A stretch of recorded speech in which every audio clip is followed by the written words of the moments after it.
Just the facts, ma'am. A chat with you and somehow death loses its sting. The sportos, the motorheads, geeks, sluts, bloods, wastoids, dweebies, dickheads. They all adore him. They think he's a righteous dude.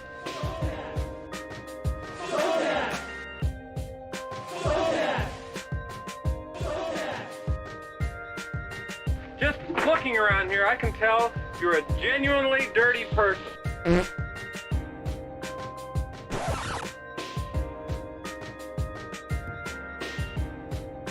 Just the facts, ma'am. We're honored to have with us today our amazing Vice President, Mike Pence, and his wonderful wife, Carrot. Man's got to know his limitations. Am I getting through to you? Over! I have come here to chew bubblegum and kick ass. And I'm all out of bubblegum. Just follow the money.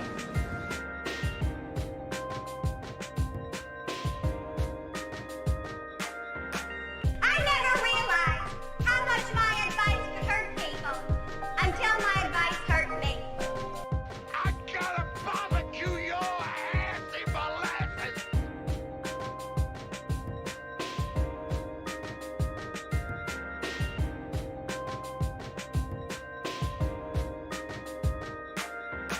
That was really cool, by the way. I couldn't think of a more horrible job if I wanted to.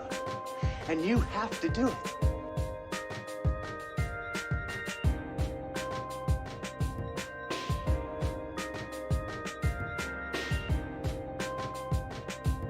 What do you say we cut the chit-chat a-hole? Tell him, McCluskey. Tell him what time it is.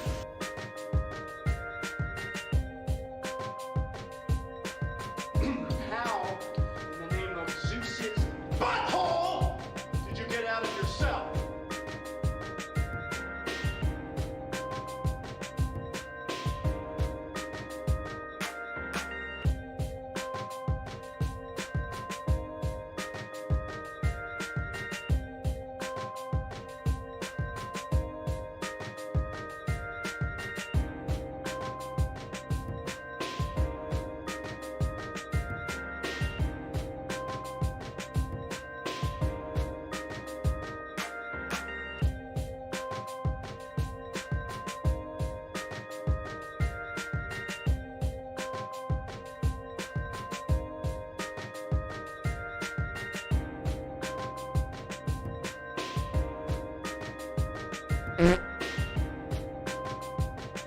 Moon River.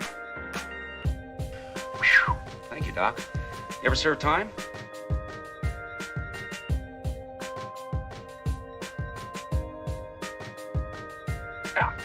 You using the whole fist, Doc? Salty!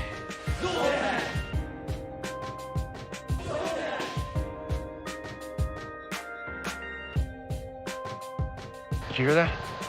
Yeah, it's a dick for. What's a dick for? To pee with.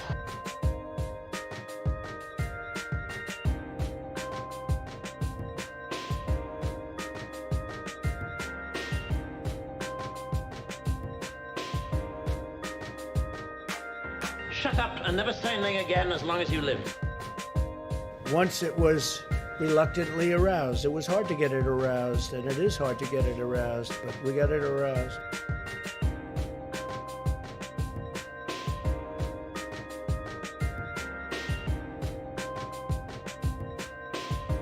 Jill Colvin be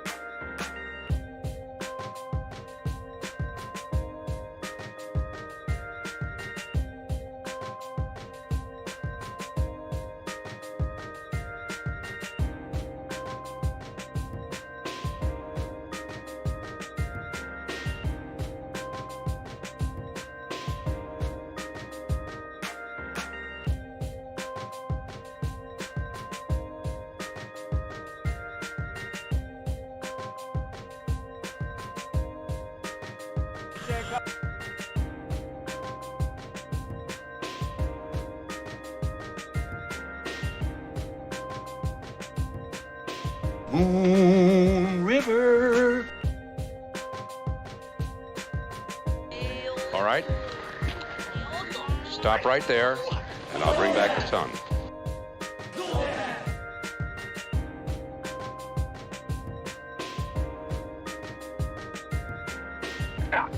You using the whole fist, Doc? I never thought anybody could forget so much so fast without a severe blow to the head.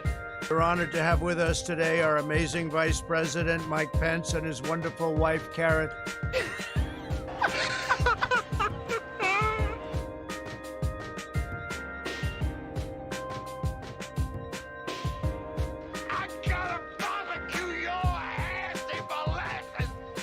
That's great psychology. Why don't you just say something bad about my mother? I guess what I learned most of all was that you should always take responsibility for your actions, unless you don't have to.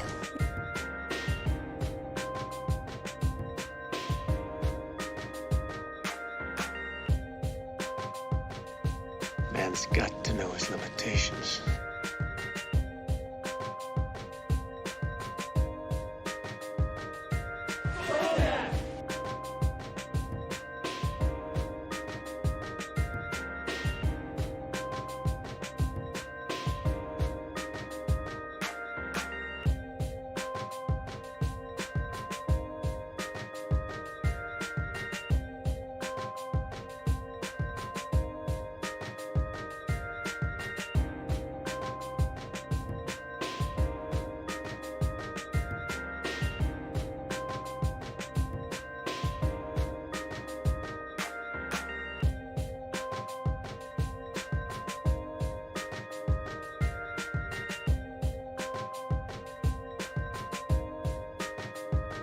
Moon River.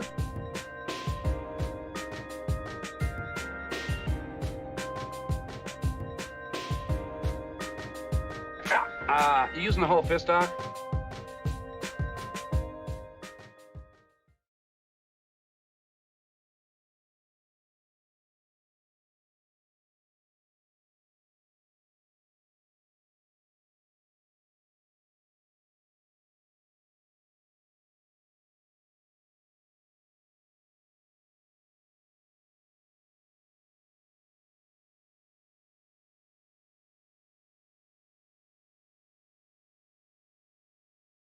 I turned my mic off on purpose because I did before I shut the door so the noise wouldn't get into the thing and have the help me with this. I was talking to someone else. That's all you need to know. Haha. Didn't that makes sense. I'm fine. How are you? I'm fine. How are you?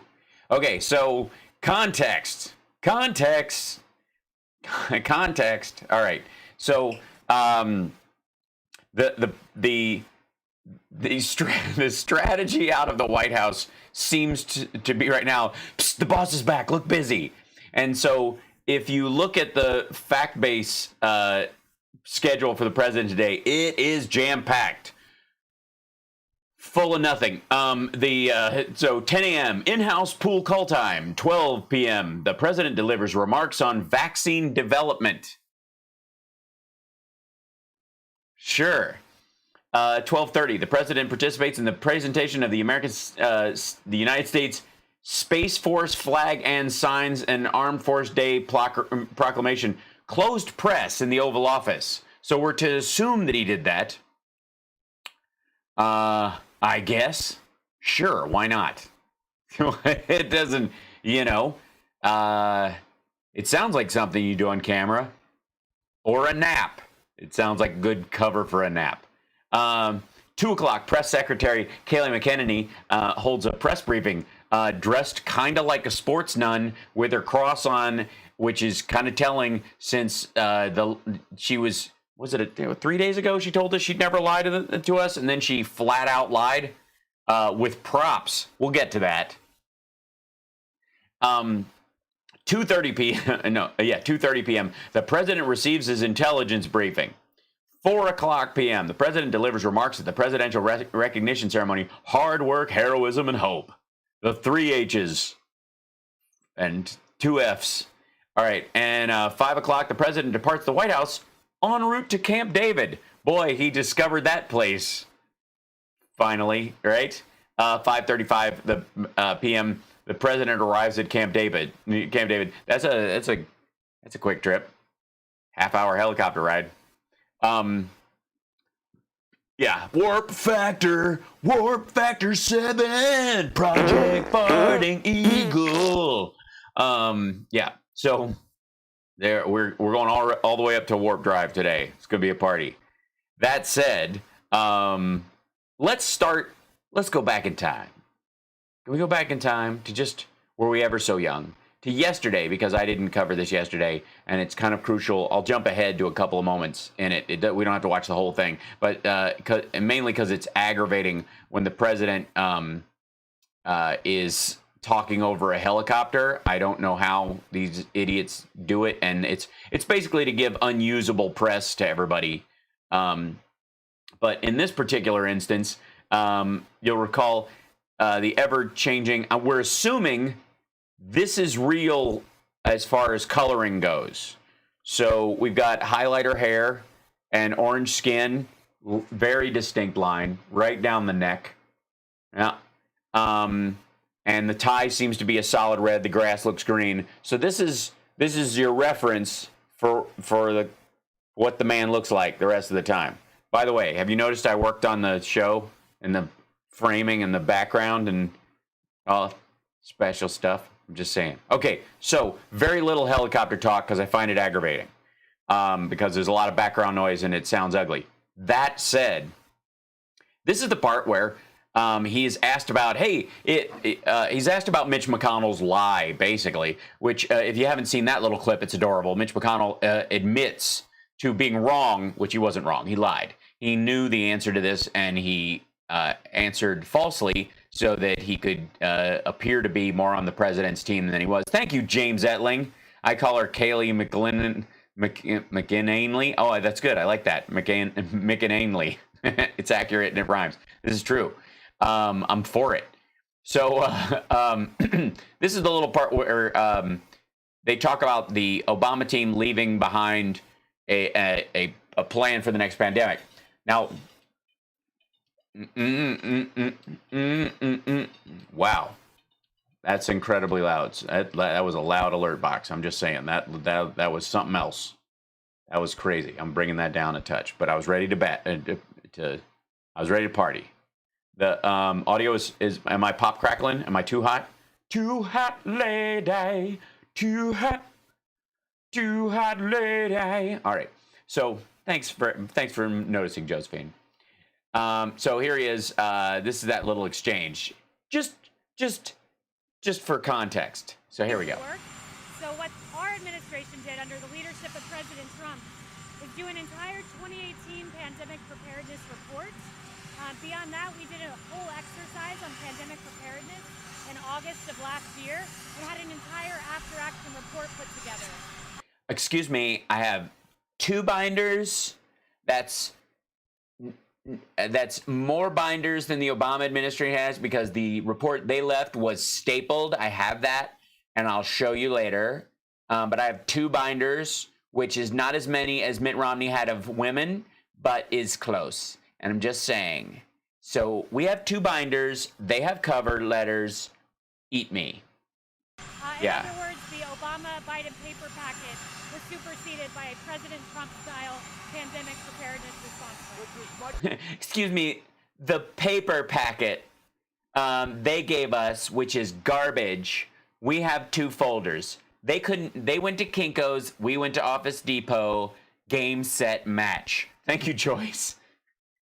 So that was the primary lie. So we'll do a little bit. Can you make her a little bit louder? Oh, I'm sorry you actually said that. So here we go. We'll roll back to that little piece because he says something in the lead up of it. Because this is planned, right? By the way. You have a lot of people want their freedom, and they'll get their freedom very soon.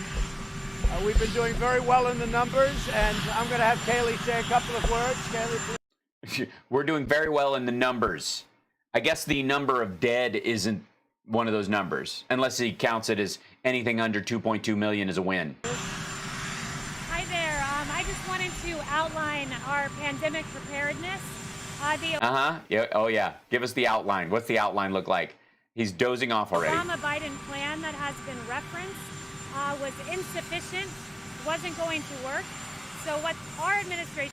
Yeah, that one they left behind was not going to work, okay? You remember the one that was actually, it was accompanied with actual people? It's kind of like IKEA directions, but we threw the actual furniture out before we assembled it. It's not really helpful to have IKEA directions, you know what I mean? But they gave us something that was stapled, and we have folders. That's this. Did under the leadership of President Trump is do an entire 2018 pandemic preparedness report. Look at the graphic. Biohazard. It's really cool. It's green, so it looks like zombie stuff. I picked it out myself. Beyond that, we did a whole exercise on pandemic preparedness in August of last year. I'm digging the Jan from the Muppets band head bob right now. Yeah, things are really going to pick up as soon as we get our new glasses. An entire after-action report put together. We put up an after-action report of Crimson Contagion, our special game that we played last August to see if we were ready for a pandemic. After which, the after-action report draft came out in October, and we didn't act on it. At all. Eat that, Obama. In other words, the Obama-Biden paper packet was the paper packet? Preceded by a President Trump-style pandemic preparedness response. Yeah, look at this. We put our stuff in a folder, and their stuff's just on paper with, like, words and stuff. So, yeah. Thanks, Susie. Which was... Ours is... Thank you, Joe Carter. Ours is much better because it has a cover page. Thank you very much. Thank you, Joe Carter. This is much more complete, and which was a lot tougher. It's tougher and more complete. You heard it here first. We were given very little when we came into this administration, and they've done a... In terms of brains and talent, you mean? Fantastic job, and I think we're going to have a vaccine by the end of the year. And Yeah. You think so? But why? Because you saw the picture of Obama getting the H1N1 vaccine in December of the year that it hit? Is that why you're saying by the end of this year? Because if you don't have it by December, you're going to not beat his record, and that's upsetting? And I think distribution will take place almost simultaneously because we've geared up the military. Distribution will happen almost simultaneously. Why wouldn't it happen simultaneously since you know how it's going to be delivered as a vaccine? You're not going to store up on needles and by the way, they are, because that's normal.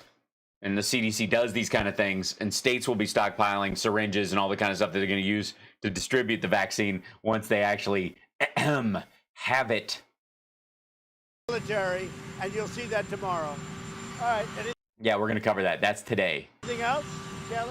We'll have a full update tomorrow for you guys at the briefing, line by line, of how prepared... Line by line. Very important.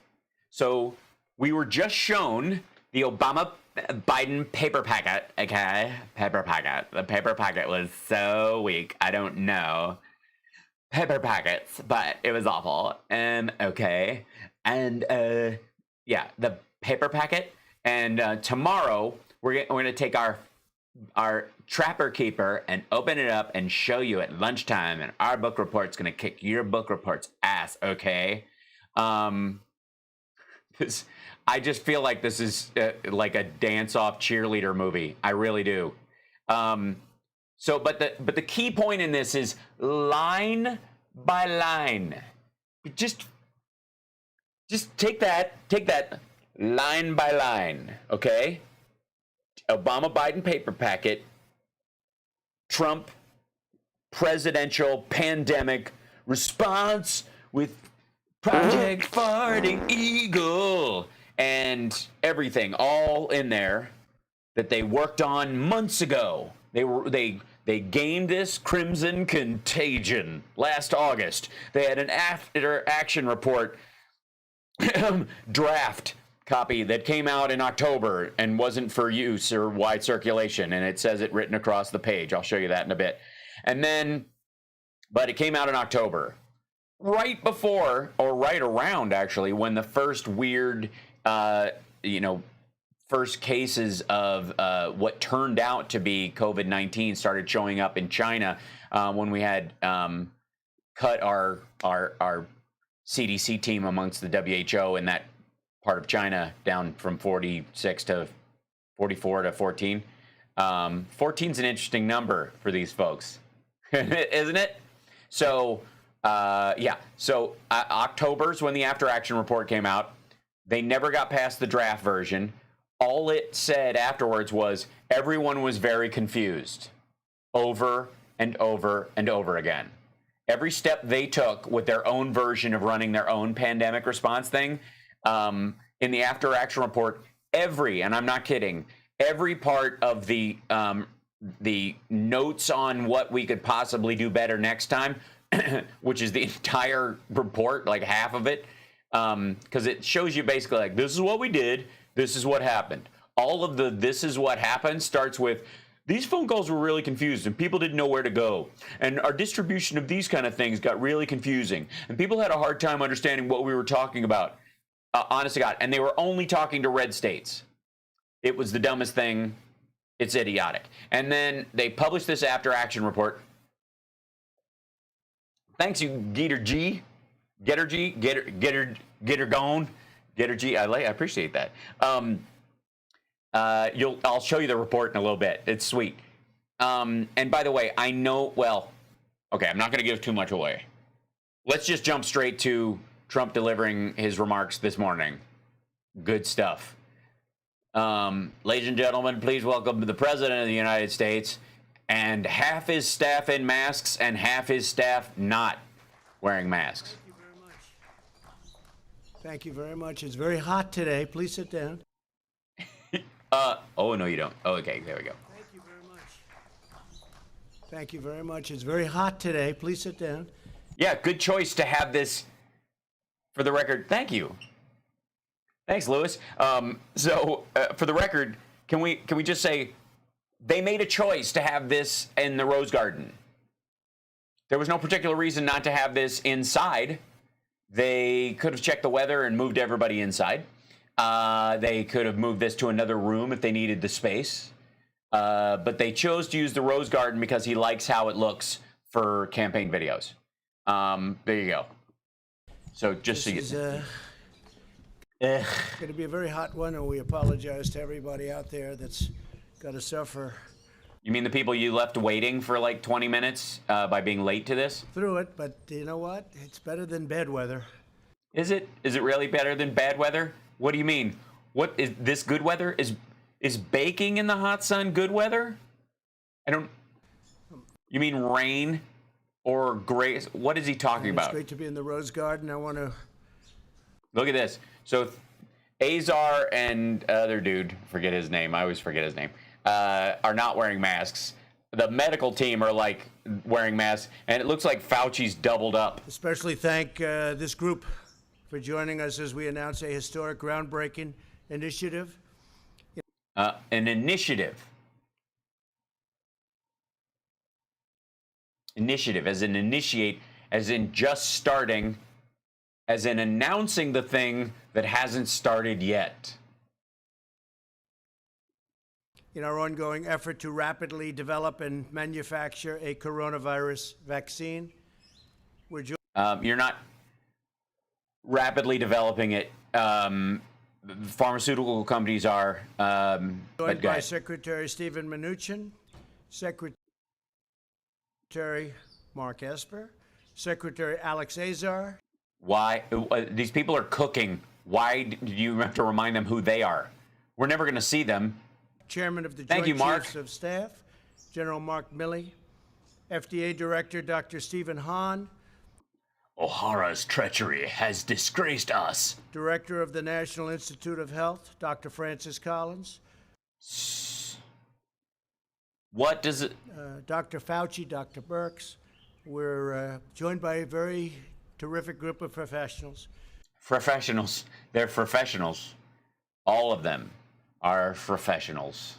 I don't know if you know that, but they're very professionals. The Faucis are professional. Tomorrow will mark 30 days since we released the White House guidelines for a safe and phased opening of America. That's what which we're not meeting. we're doing. It's the opening of America. No, because 14 days to reach the beginning where you start phase 1 and then you do the openings, and in that 14 days you see if everything's okay, and if you can get through all 14 days without cases going up, then you go to phase 2. If you go up, you go back to before phase 1 and start reintroducing those kind of things again. And you seem to think that we jumped straight to phase 3. We're going to have an amazing year next year. We're going to have a great transition into the fourth quarter. I call it transition into greatness.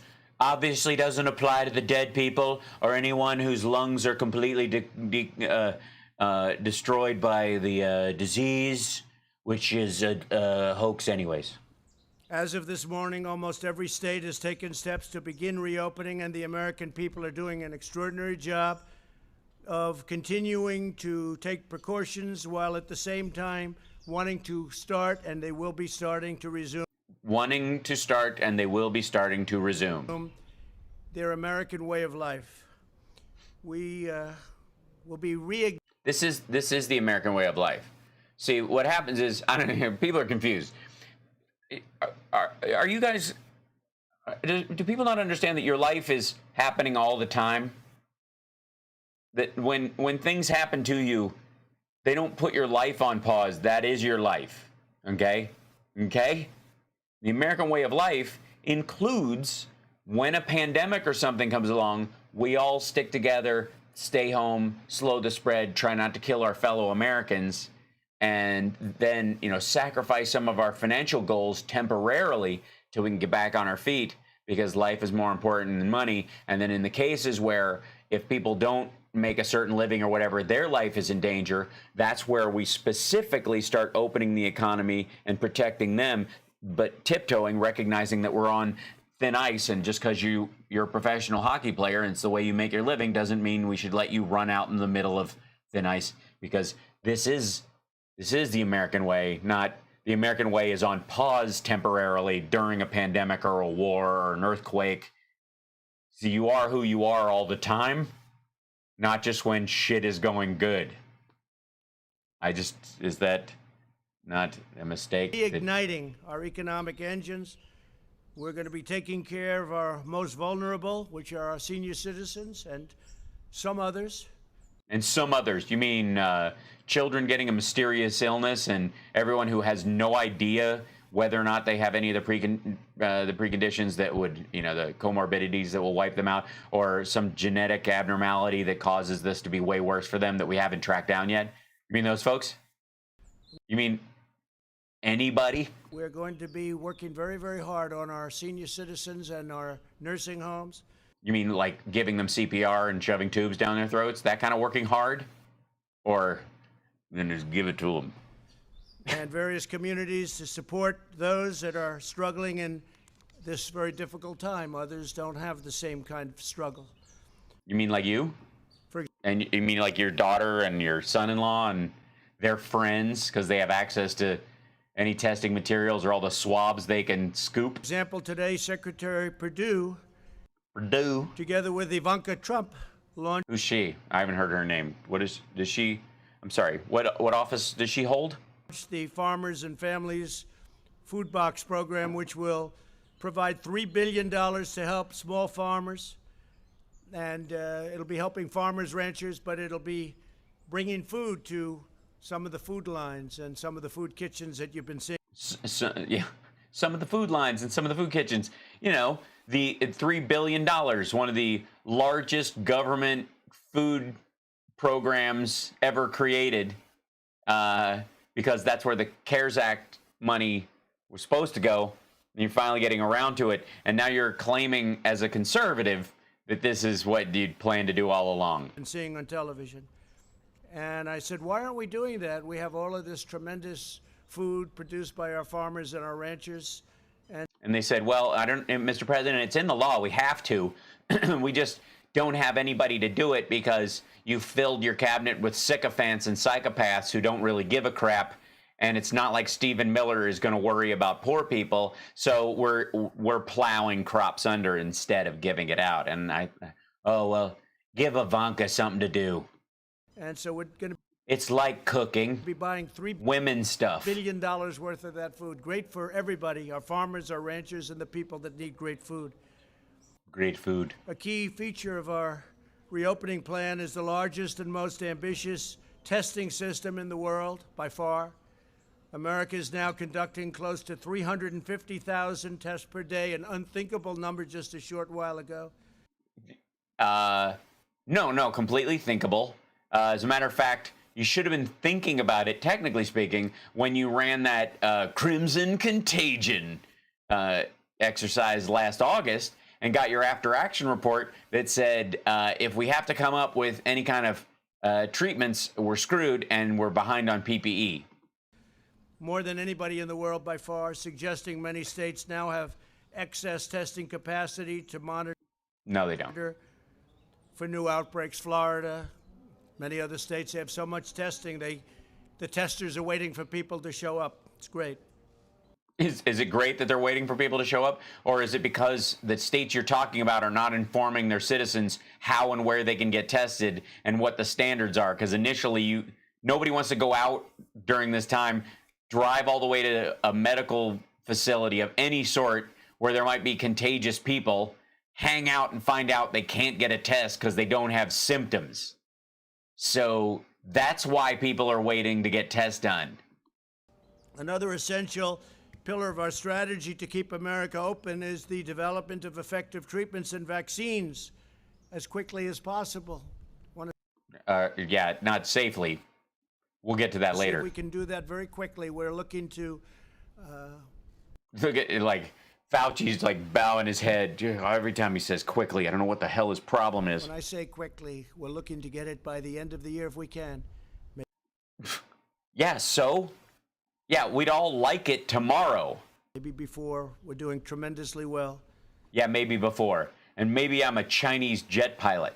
From the earliest days of the pandemic, we have marshaled the genius of American scientists and researchers. The earliest days. The earliest days.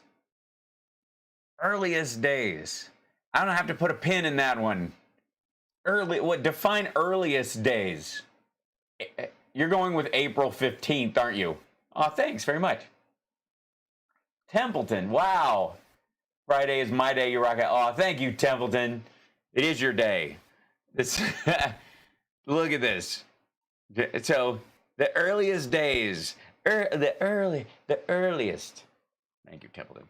From all across government and the private sector, from academia, from everywhere to vanquish. From everywhere, from sewage workers, strip clubs, baloney factories. The virus and everywhere. They've all been working nonstop, 24/7, 65 days an hour. Tremendous strides have been made. I can tell you, I get to see it every day. Tremendous strides are being made.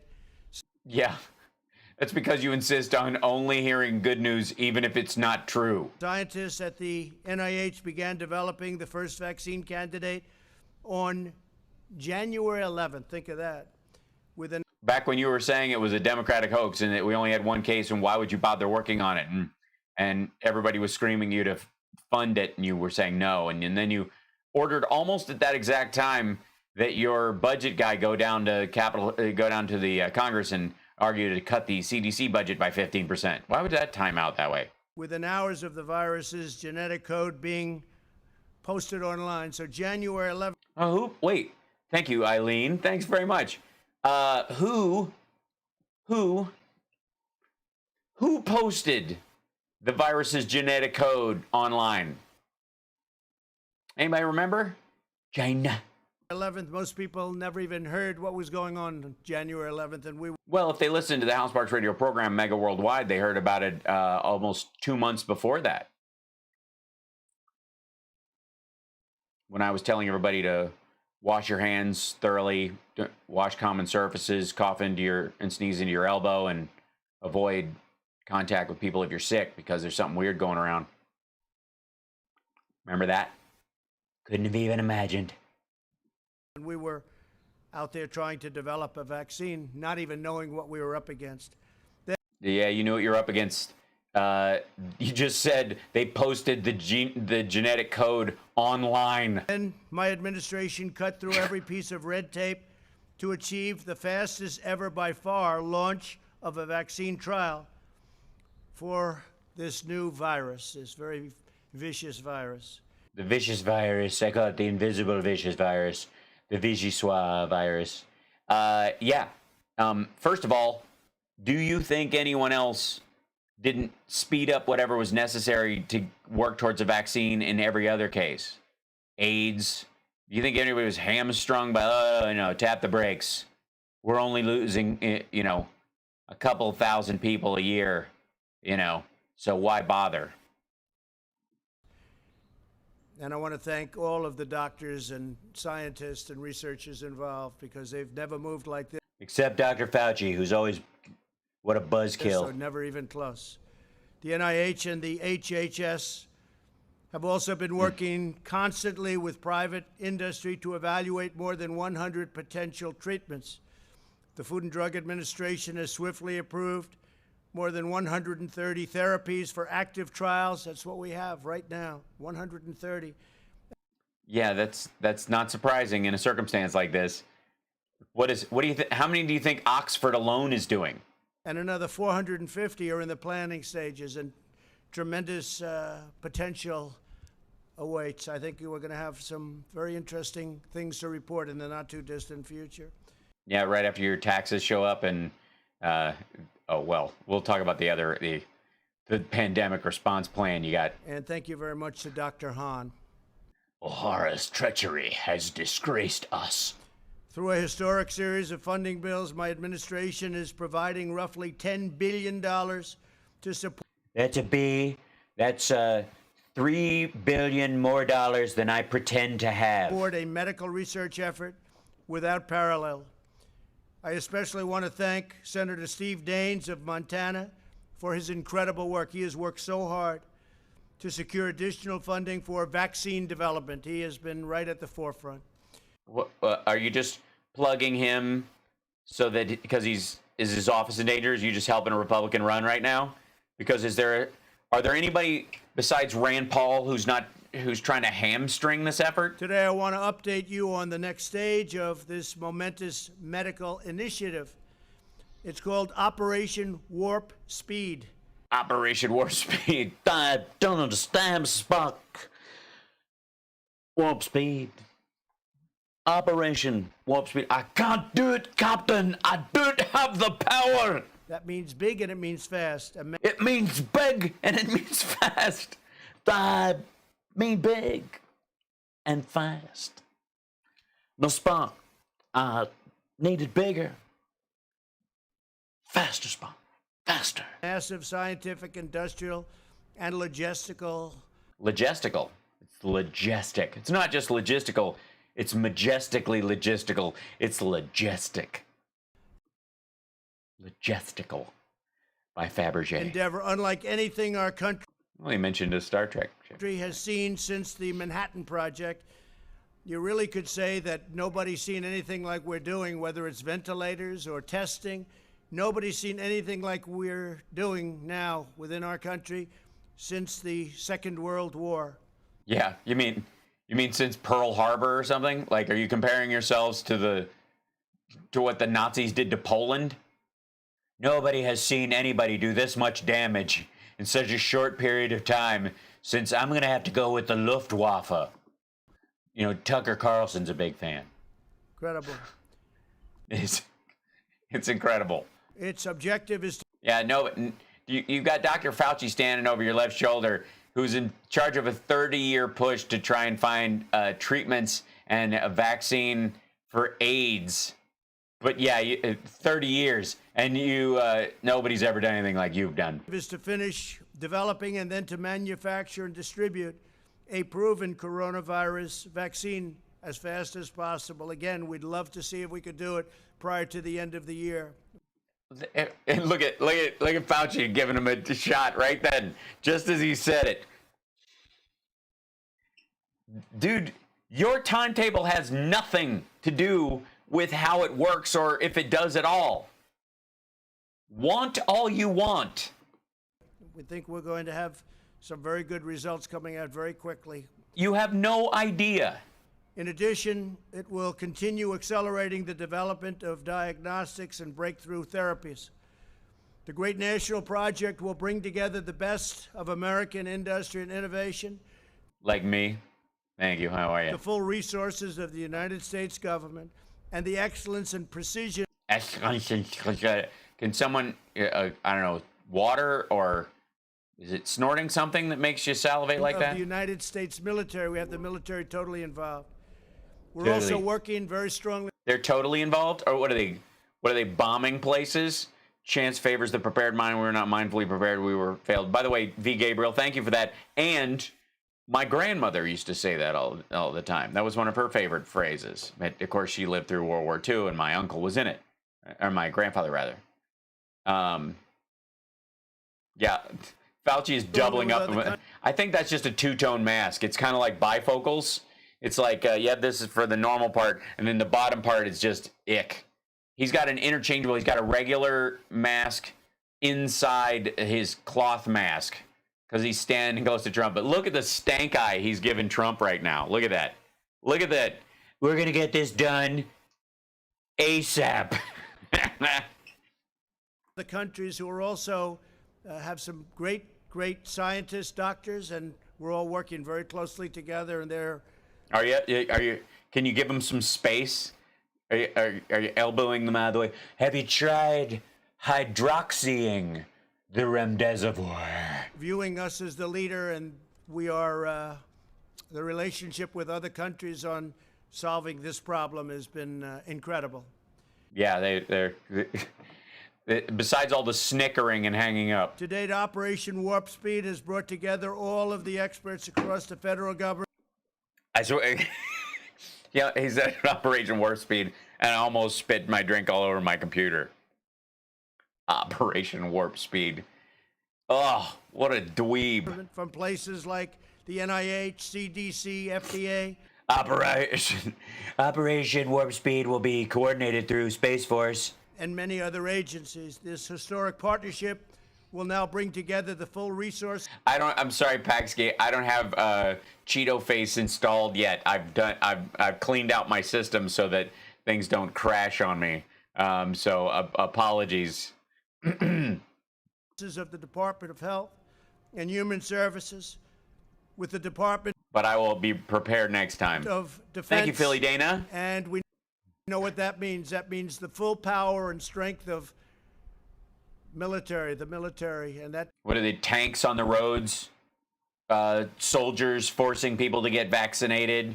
Airdrops of hydroxychloroquine in suppository form while people are being held down ass up in fields.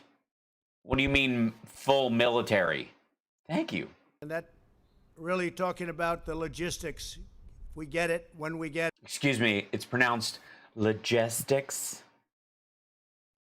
That means the logistics, getting it out so that everybody. Oh, that's what logistics means, guys. We were all wrong.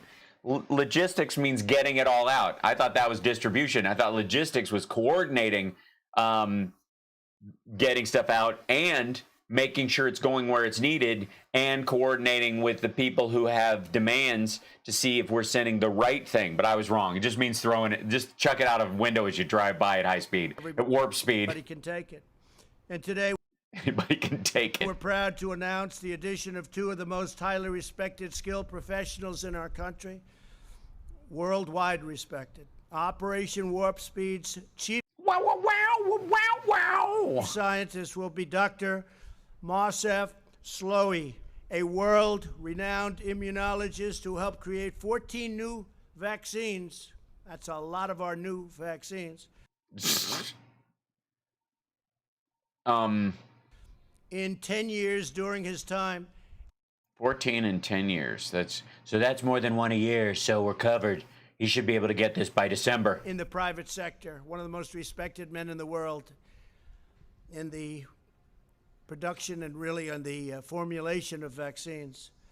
Joining Dr. Slowey as Chief Operating Officer will be General Gus Perna, a four-star general who currently oversees 190,000 service members, civilians, and contractors as commander of the U.S. Army Material Command. That means logistics. That means getting it out. We got to. Excuse me, it's logistics, and that means getting it out, no matter where it's supposed to go. Get it out there.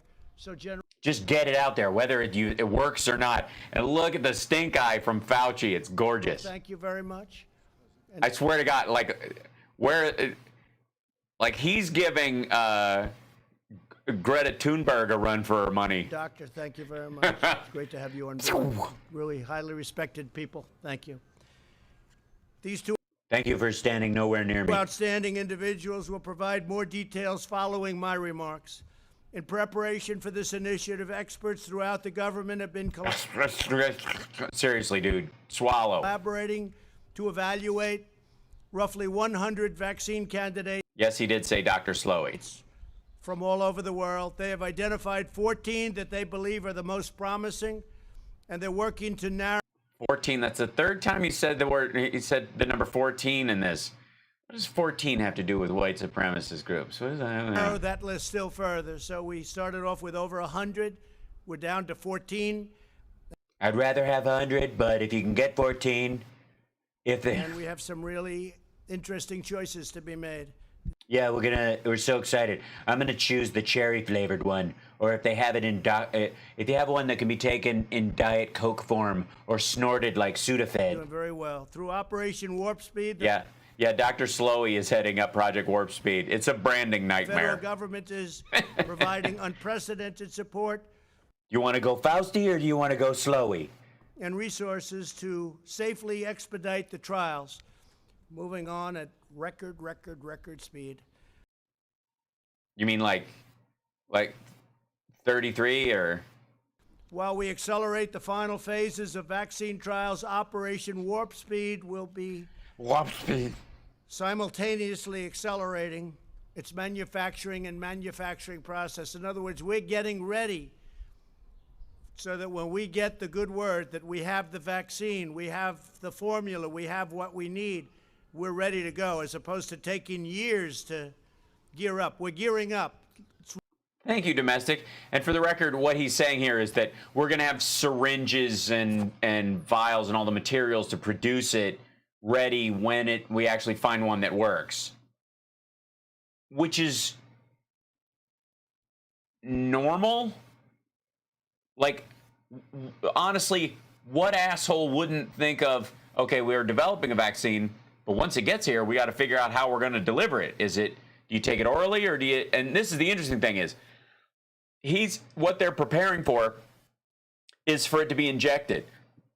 If they find out midway through this that this needs to be ingested orally for it to be set as safe and and improve its efficacy and all that, there's nothing in the stuff that they mention about that as an alternative. They're assuming it's going to come in shot form, and that's the only way it's going to happen. And they're prepping as if. Now, that's fine. Go ahead, prep as if. But understand that there could be another crowbar thrown in, and the way things are going, and it wouldn't be surprising if they were.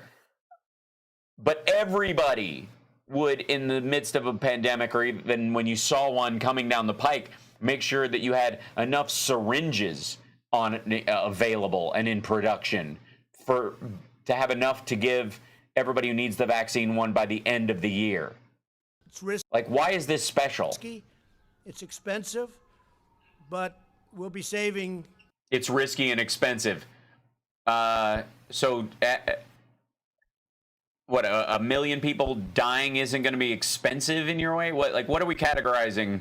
Massive amounts of time. We'll be saving years if we. No, you won't. If it takes you 6 months to produce all these materials between now and whenever you end up putting the vaccine in, that's the amount of time it took. There's no point where, in no one's mind, what is this? In no one's mind would a process that you can get done between now and the end of the year, if you started at the end of the year, would take years. Do you understand what I'm saying? Like, why would it take 6 months, 7 months to do it now? But if you start it in December, it'll take years. I don't... Haba. What are you talking about? If we do this properly, and that's what we're If you do it properly. If you do it at all. doing. So we're gearing up on the assumption that we'll have, in the near future, relatively near future, a vaccine. Typically, By the way, this isn't even... We're not even in the disaster movie, folks, where the plot has started. This is the beginning of the new one, where we found the vaccine and all you need to do is get it, and then we cut to werewolves. Pharmaceutical companies wait to manufacture a vaccine It's like Bactine. You spray. It's a spray-on vaccine. until it has received all of the regulatory approvals necessary, and this can delay vaccines availability to the public as much as a year and even more than that. However, our task is so urgent that under Operation Warp Speed, I don't understand. the federal government will invest in manufacturing all of the top vaccine candidates before they're approved. So we're knowing exactly what we're doing Before we do it, it's a first. before they're approved. Yeah, until you find out that one of them is not delivered that way. Sorry, this one only works if you do it in eye drops. Will you have droppers? No, we ran out of droppers. Why didn't we think about droppers? Because we eliminated two of these until the 14 didn't work, and then when we got to the end of the 14, we had to go back to the other 76, and we started. And I don't know. That means they better come up with a good vaccine because we're ready to deliver it. This will eliminate any unnecessary delay and enable us to begin providing Americans with a... You're eliminating necessary delays. The ones that make sure it doesn't kill you and doesn't need mercury as a preservative, so that all those anti-vaxxers finally go, aha, see, I was right, after it wipes out a bunch of people and nobody wants to take a vaccine ever again because you... Literally, your anti-vaxxer, pro-Trump crowd are like, told you they were awful. Look at the one Trump put out. It almost killed everybody I know. With a proven vaccine the day our scientists say, we're ready, we got it. Is that what they say? We're ready, we got it. And as we work to bring critical medical production back to America, these vaccines will manufacture that we're going to be focused on and manufacturing. They're all... He did one of those you read straight off the page and fell off a cliff and had to reword his way back into the right sentence. Here in the USA. Now we're working, as I said, with other people outside. And outside what? In the Rose Garden? That's fine too. We want to get to the solution. We know exactly where the other countries are, and we'll be very happy if they were able to do it. We'll help them with delivery. We'll help them with in every way we can. We have no ego when it comes to this. No ego. None whatsoever. That's why you tried to buy out the Germans who were developing one. Thank you, Bean Toes. Whatsoever. Operation Warp Speed. Operation Warp Speed. I can't believe it. They're animal spawn. Is also making the necessary preparations to distribute these life-saving treatments at scale. So we're talking about massive numbers so that millions of Americans will... Thanks very much. At scale. So what that means is, and I don't step on a scale because that's fake news. ...quickly have access to them. This includes ramping up production of supplies needed for distribution. And I have to say, we're also very, very much involved in other things other than the vaccine. If you take a look at what we're doing beyond vaccines, it's going to be very interesting, and we may talk about that in a little while. But this includes... What are you talking about? He means treatments, but... ...includes ramping up production of supplies... Yeah, I'm definitely going to need some Star Trek sounds for the soundboard. You're absolutely right. ...needed for distribution. By the way, those are truckers honking in the background. I think he had... ...such as cold chain storage, glass... Cold source? What kind of cold chain source? What? ...vials, needles, syringes, and more. We'll have everything right on hand, ready to go. When a vaccine is ready, the U.S. government will deploy every plane, truck, and soldier required to help distribute it to the American people as Hear that, QAnon Trump followers? The president is going to deploy soldiers with needles and a vaccine he made up as quickly as possible. I'm sure you will all be first online to trust your president to inject his loving serum into your temple as quickly as possible. America's blessed to have the most brilliant, talented doctors and researchers anywhere in the world. that we don't listen to. We have the mightiest military by far in the world. Our military is completely rebuilt. Much of the equipment has been delivered. Some of it's on the way. Some of it's being, I don't know what happened to it. All made right here in the USA. We took over very, very empty cupboards. I say medically. We also had empty cupboards in a military sense. No, you didn't. Our military was in sad shape. It was depleted. No, it wasn't. We now have the strongest military the United States has ever had by far, and the best. And they've all got guns filled with needles, and they're going to shoot the vaccine right into your ass at a dead run. And you hear that outside, that beautiful sound. Those are truckers that are with us all the way. They're protesting in favor of President Trump as opposed to against. There's hundreds of trucks out there, and that's the Yeah, it sounds very loving. sign of love, not the sign of your typical protest. So I want to thank. Yeah, protests. I mean, you could argue are about love, but they don't love what they're railing against, but they do it out of the love for the people they're concerned are harmed, themselves and others. So, our great truckers, they like. Yeah, they're great. Whatever. Me and I like them. We're working on something together. But we have the Sounds great. mightiest, and they'll be helping us with this, by the way. Speaking of truckers, we have. Why you're gonna truck? Are you gonna truck the soldiers out into Kansas to have them shoot everybody with a needle from their Space Force gun? The mightiest military in the long history of humankind. We have the best and most devoted workers ever to walk the face of the earth. And now we're combining all of these amazing strengths. I don't know. I think the people who built the pyramids would have something to say about that. For the most aggressive vaccine project in history. There's never been a vaccine project anywhere in history like this. And I just want to make something clear. It's very important. All right, I'm listening. This is good. Okay, so you're saying there's never been a vaccine project like this ever before. No one's ever tried to work quickly on a vaccine like this ever before. Not a coronavirus vaccine, not Ebola, AIDS, nothing up, and certainly not since the internet was created. Vaccine or no vaccine. Okay. Well, that's an option. Yeah. There's a scourge. We're back, and we're starting the process. And in many cases, they don't have vaccines, and a virus or a flu comes, and you fight through it. We haven't seen anything like this in 100 and some odd years. 1917. 18. But you fight. He's literally going. We're in 2020, and his argument is when they used to have stuff like this, they didn't have a vaccine, and they just sucked that up and died, and that's just what happened. Through it. And people sometimes, I guess, we don't know exactly yet, but it looks like they become immune, or at least for a short while and maybe for life. But you fight through it. But what we'd like to do you fight through it, or just a huge chunk of your population just dies? And back in 1918, you couldn't do shit about it. do, if we can, is the vaccine. I think we're going to be successful in doing it. I don't know why Bean Toast. I have no idea why no one has corrected him on 1918. I think they like it. Hopefully by the end of the year. Thank you. Just as generations of Americans before us faced down the most difficult trials.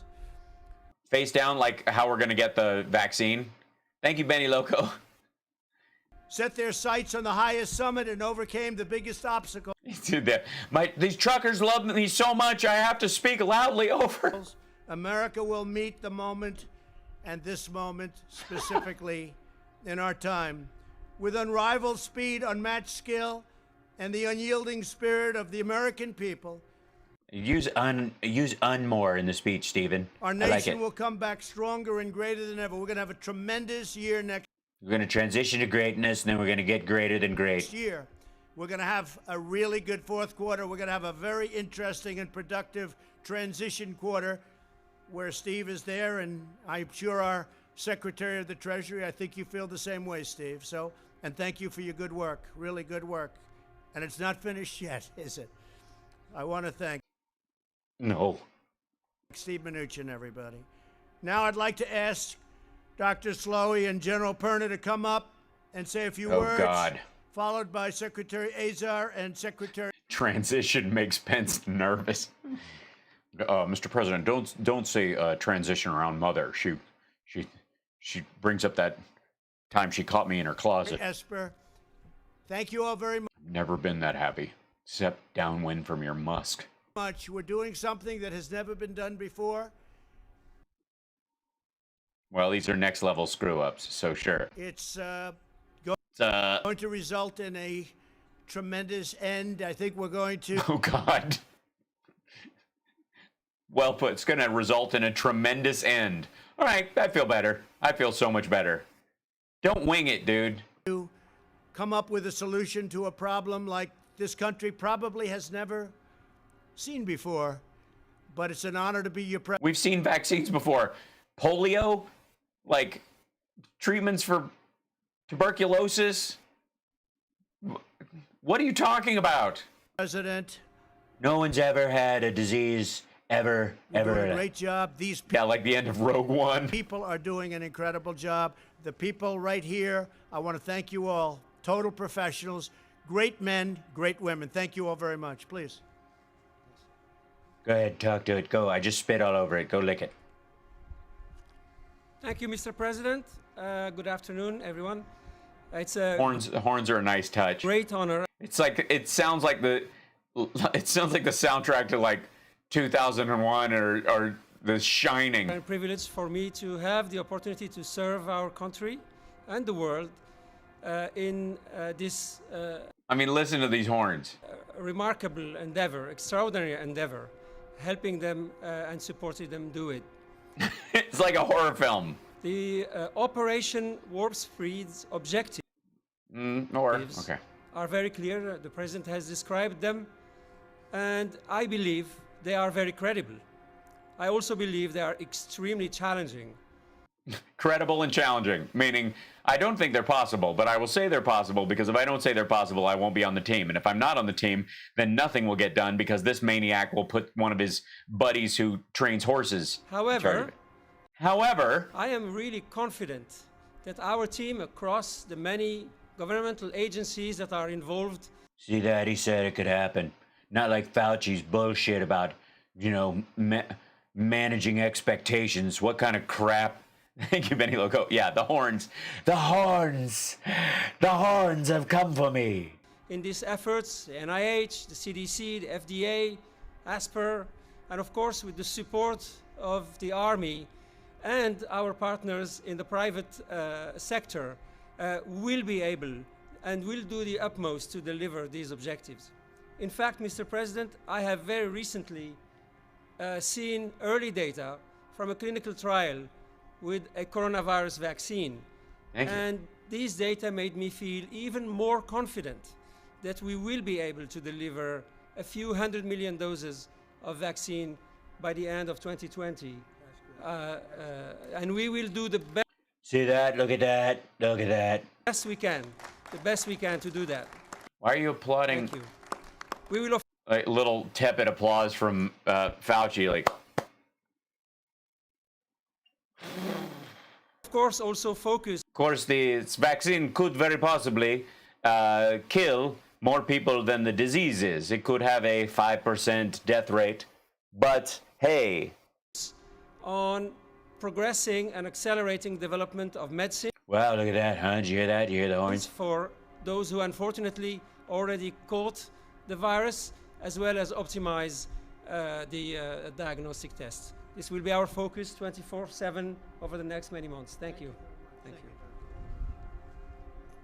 Yeah, put your mask on, don't, yeah. Good afternoon, Mr. President. Thank you.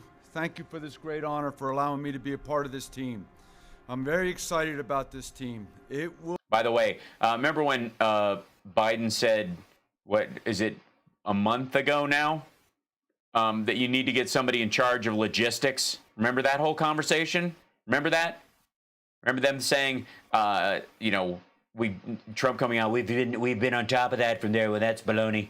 Biden's suggestion that they get somebody from the military who's in charge of logistics, basically a giant quartermaster, to handle this. A month ago, Biden suggested this. Will be.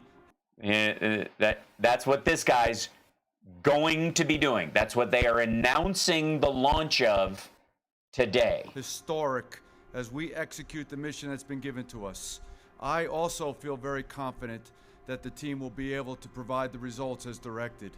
It is going to be a Herculean task, but the combination of the two main partners between Health and Human Services and the Department of Defense, their combined strengths, partnered with the other teammates, will ensure our success. One of the great advantages that we have as a military is our ability to do logistical and sustainment operations afar. We're just going to apply those capabilities to this mission. This mission. Yeah. And I appreciate this guy and his service, and I'm glad he's on the job, and that's totally fine and great and good for you, and I appreciate his service in every aspect. But understand that this guy is doing the job that Biden said we need somebody to do a month ago in the op-ed, and in January was warning we would need. Mission is about defeating the enemy. We will defeat. Defending the enemy, defend the enemy, defend the enemy, defeat the enemy. Defeat the enemy. Why? Because winning matters. And I'm excited to be a part of this team. And Mr. President, thank you. Thank you very much, Sean. Appreciate it. I'd like to thank the truckers for screwing up our campaign video today. So now we have to use it MOS. Oh. Excuse me. My shrimp is a little gelatinous, and I would like to talk to the manager. Well, thank you, Mr. President, for your leadership of this historic effort. Oh my God. Is it me, or does Azar feel like the officious character in every horrible drama about people who quit working for a corporation and strike out on their own? Your vision for Operation Warp Speed set... I don't understand why. Warp Speed. When impulse power would have started months ago, would have been enough. Setting a goal of a vaccine by January 2021 will be one of the great scientific and humanitarian... Wait, you just punted it a whole month into the next year. Don't do that. They just said what's accomplishments in human history. Today you're announcing the team that can get it done. Dr. Slaoui is arguably the world's most experienced and successful vaccine. So Slowey's his name, not Slowy, which... developer, responsible for... Have you not... You hired the man. That's the first time I'm hearing his name, and I heard it, I didn't see it read. So I have no other reason than anybody else to doubt the pronunciation of that the president used, Slowy. But apparently, it's pronounced Slowy. Thank you, Rebecca. And everybody has to come up and do an ahem every time they fix these. For some of the major recent breakthroughs in vaccines. Yeah, I don't know what you would call Birx's drape mask neck combo. She looks like the bringer of death in The Wicker Man. General Perna oversees one of the world's largest logistics and supply chain operations, the one that keeps the Army running.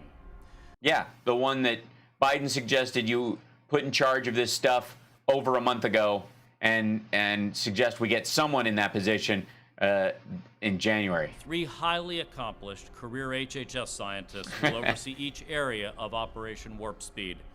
Operation Warp Speed, don't you understand? We're not going to be able to fight our way out of this. Dr. Peter Marks of FDA for vaccines, Dr. Janet Woodcock of FDA for therapeutics, and Dr. Bruce Tromberg of NIH for diagnostics. Dr. Trowbridge, Dr. Greenbaum. What happens when the real Trowbridge and Greenbridge show up? Did you hear that? All right. Yeah. With the dick. Stop right there, and I'll bring back the sun. Diagnostics. This is truly a dream team. Yeah, because you're asleep at the wheel. We started work on We're a dream team. each of these areas in January, and Congress has provided nearly $10 billion explicitly for this kind of research and development effort.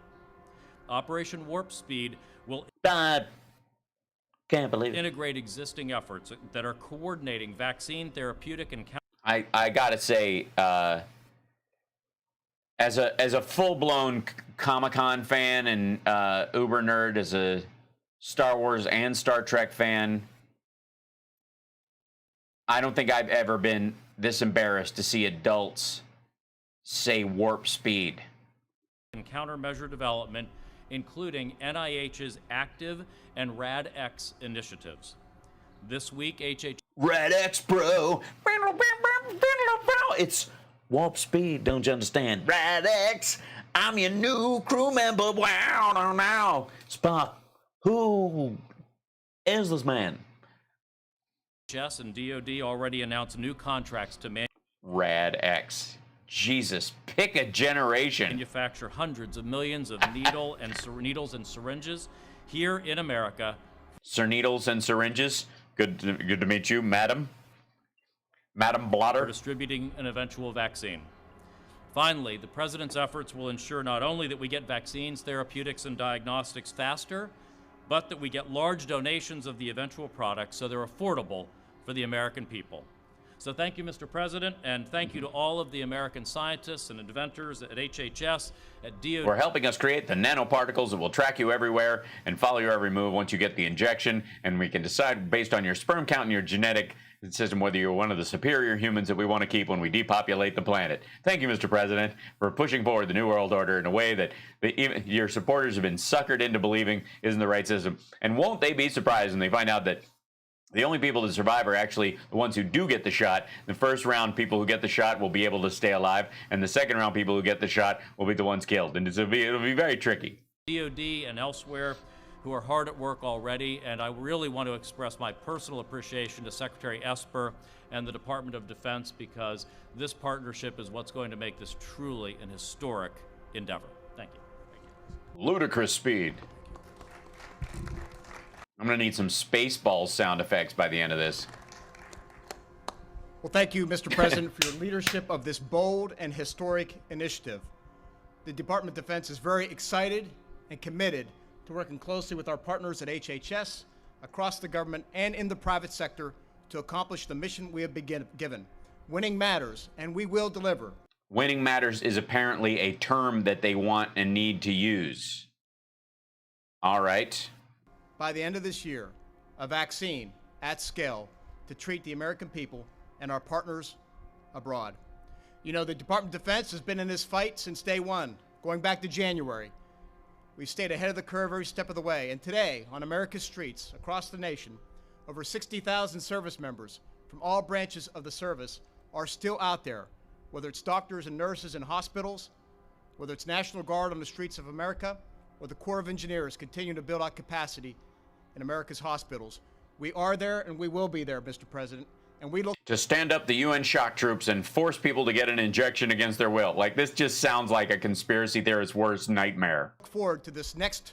Are you just trying to panic? This sounds like they're trying to talk people out of wanting the vaccine. Like, maybe we make the idea of getting it so scary that no one will ever want it. Thanks, Rob Glenn. Please mention my bold and historic donation. Thank you, Rob Glenn, and we're going to use your funds for as yet untested technology that we really feel very good about whether it will work or not. Greatest phase of this fight against the coronavirus. We are all in then, we are all in now, and we will be all in the future, and we will deliver on time, bringing to bear the full weight of the Department of Defense, all of our first-class, world-class researchers and scientists. Our ability to manage logistics at scale, and our great distributional capabilities. We will deliver, we will win this fight, and Mr. President, thank you again for all that you've done. We will get the job done. I know you will. I know you will. So good. So exciting. So good. I know you will. Any questions, please? Oh, this is going to be fun. Yeah, go ahead. President, you said no vaccine. Vaccine or no vaccine, we're back. What did you mean? The horns. Oh my God. How do you even just, it sounds like. We think we're going to have a vaccine in the pretty near future, and if we do, we're going to... Cut to Jack Torrance staring straight down the barrel of the camera, slow push in. Really be a big step ahead, and if we don't, we're going to be like so many other cases where you had a problem come in, it'll go away at some point, it'll go away. It'll go away. May flare up, and it may not flare up. We'll have to see what happens, but if it does flare up, we're going to put out the fire, and we'll put... Are we talking about your recurring case of the clap, or Put it out quickly and efficiently. We've learned a lot. I'll handle it like I handle my syphilis. Don't get tested. You just know it's gone. Steve, do you have a question? We've heard that the vaccine typically would take 12 to 18 months to develop. How can you do it in a speedier fashion? What makes you think this will work? Well, they started actually, I guess you heard in January, early January. And No, they didn't start producing one. Everyone in the world started looking at it as soon as the genome came out. And they've been working on it. I know so many, and private companies have been working on it. The government's been working on it. Yeah, because they all wanted to figure out they all wanted the vaccine for the disease that was affecting China, because think of all those customers. So we've got the time because we put and they've literally been working 24 hours a day. No, they haven't. So we've got... That's ridiculous. We've got the time, and... If you're working 24 hours a day, get some sleep and hire some more people. You're handling needles with virus in them. What's wrong with Gary? It's the third time he's stuck himself this week. Dude isn't sleeping. He's so jacked on cocaine. He was using the virus syringes as darts before. Who's that on the board? Is that Trump? Yeah. And we hope to be able to do something by the end of the year or shortly thereafter. But again... Or shortly thereafter. Notice how Azar punted it. You know, it's not solely vaccine-based. Other things have never had a vaccine, and they go away. They don't go away.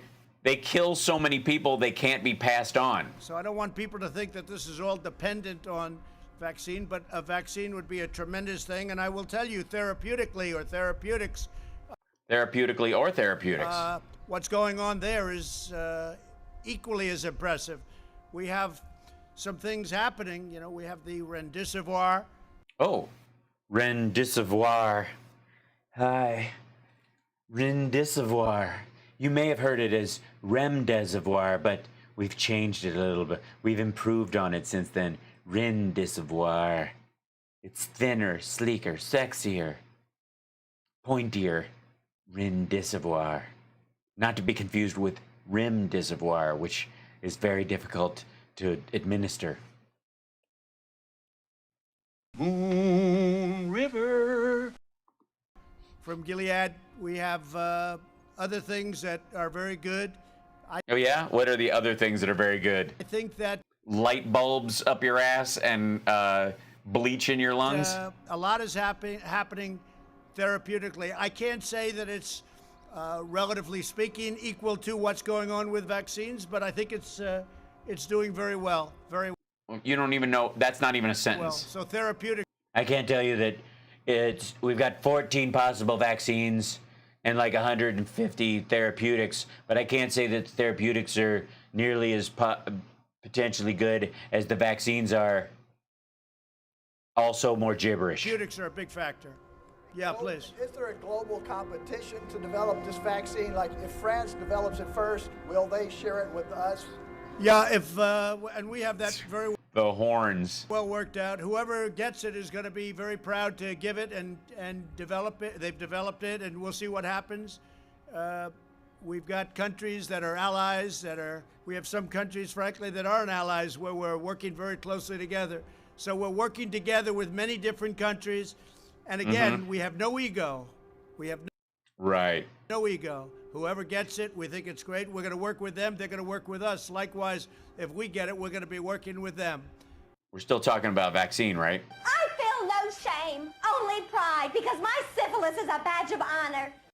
So it's very important. It's a very good question, actually. Yeah, please. Mr. President, what do you say to those business owners and other people who are really questioning the guidance that the CDC put out last night? There was a concern that it would be overly prescriptive. Now there's a concern it's not prescriptive enough. What are business owners to do?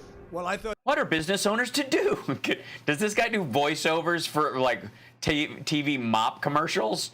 What are business owners to do? Ordinary vaccines are very difficult. I stuck it in my face.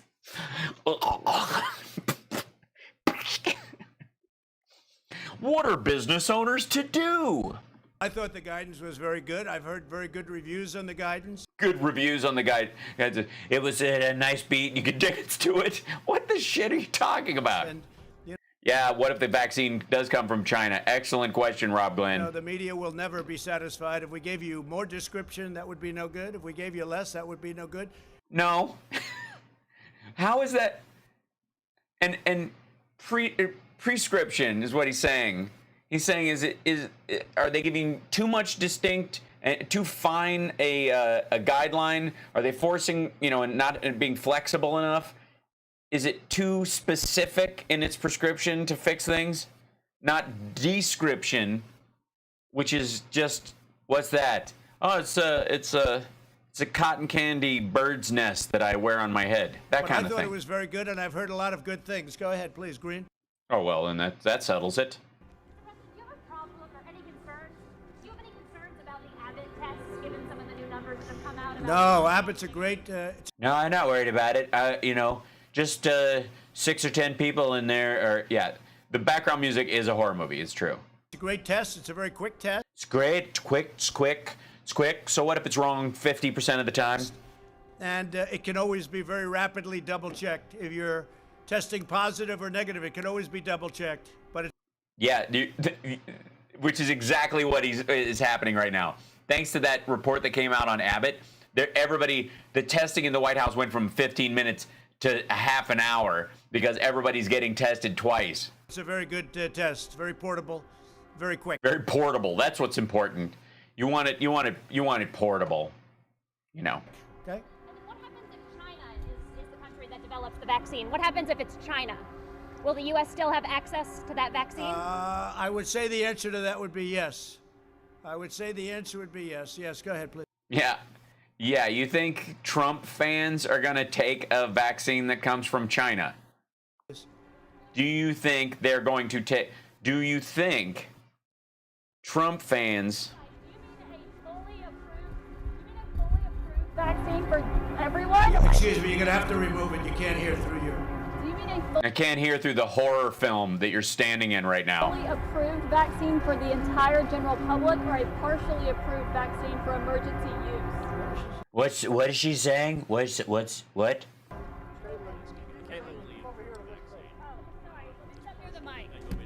let me repeat that now I'm closer to the mic.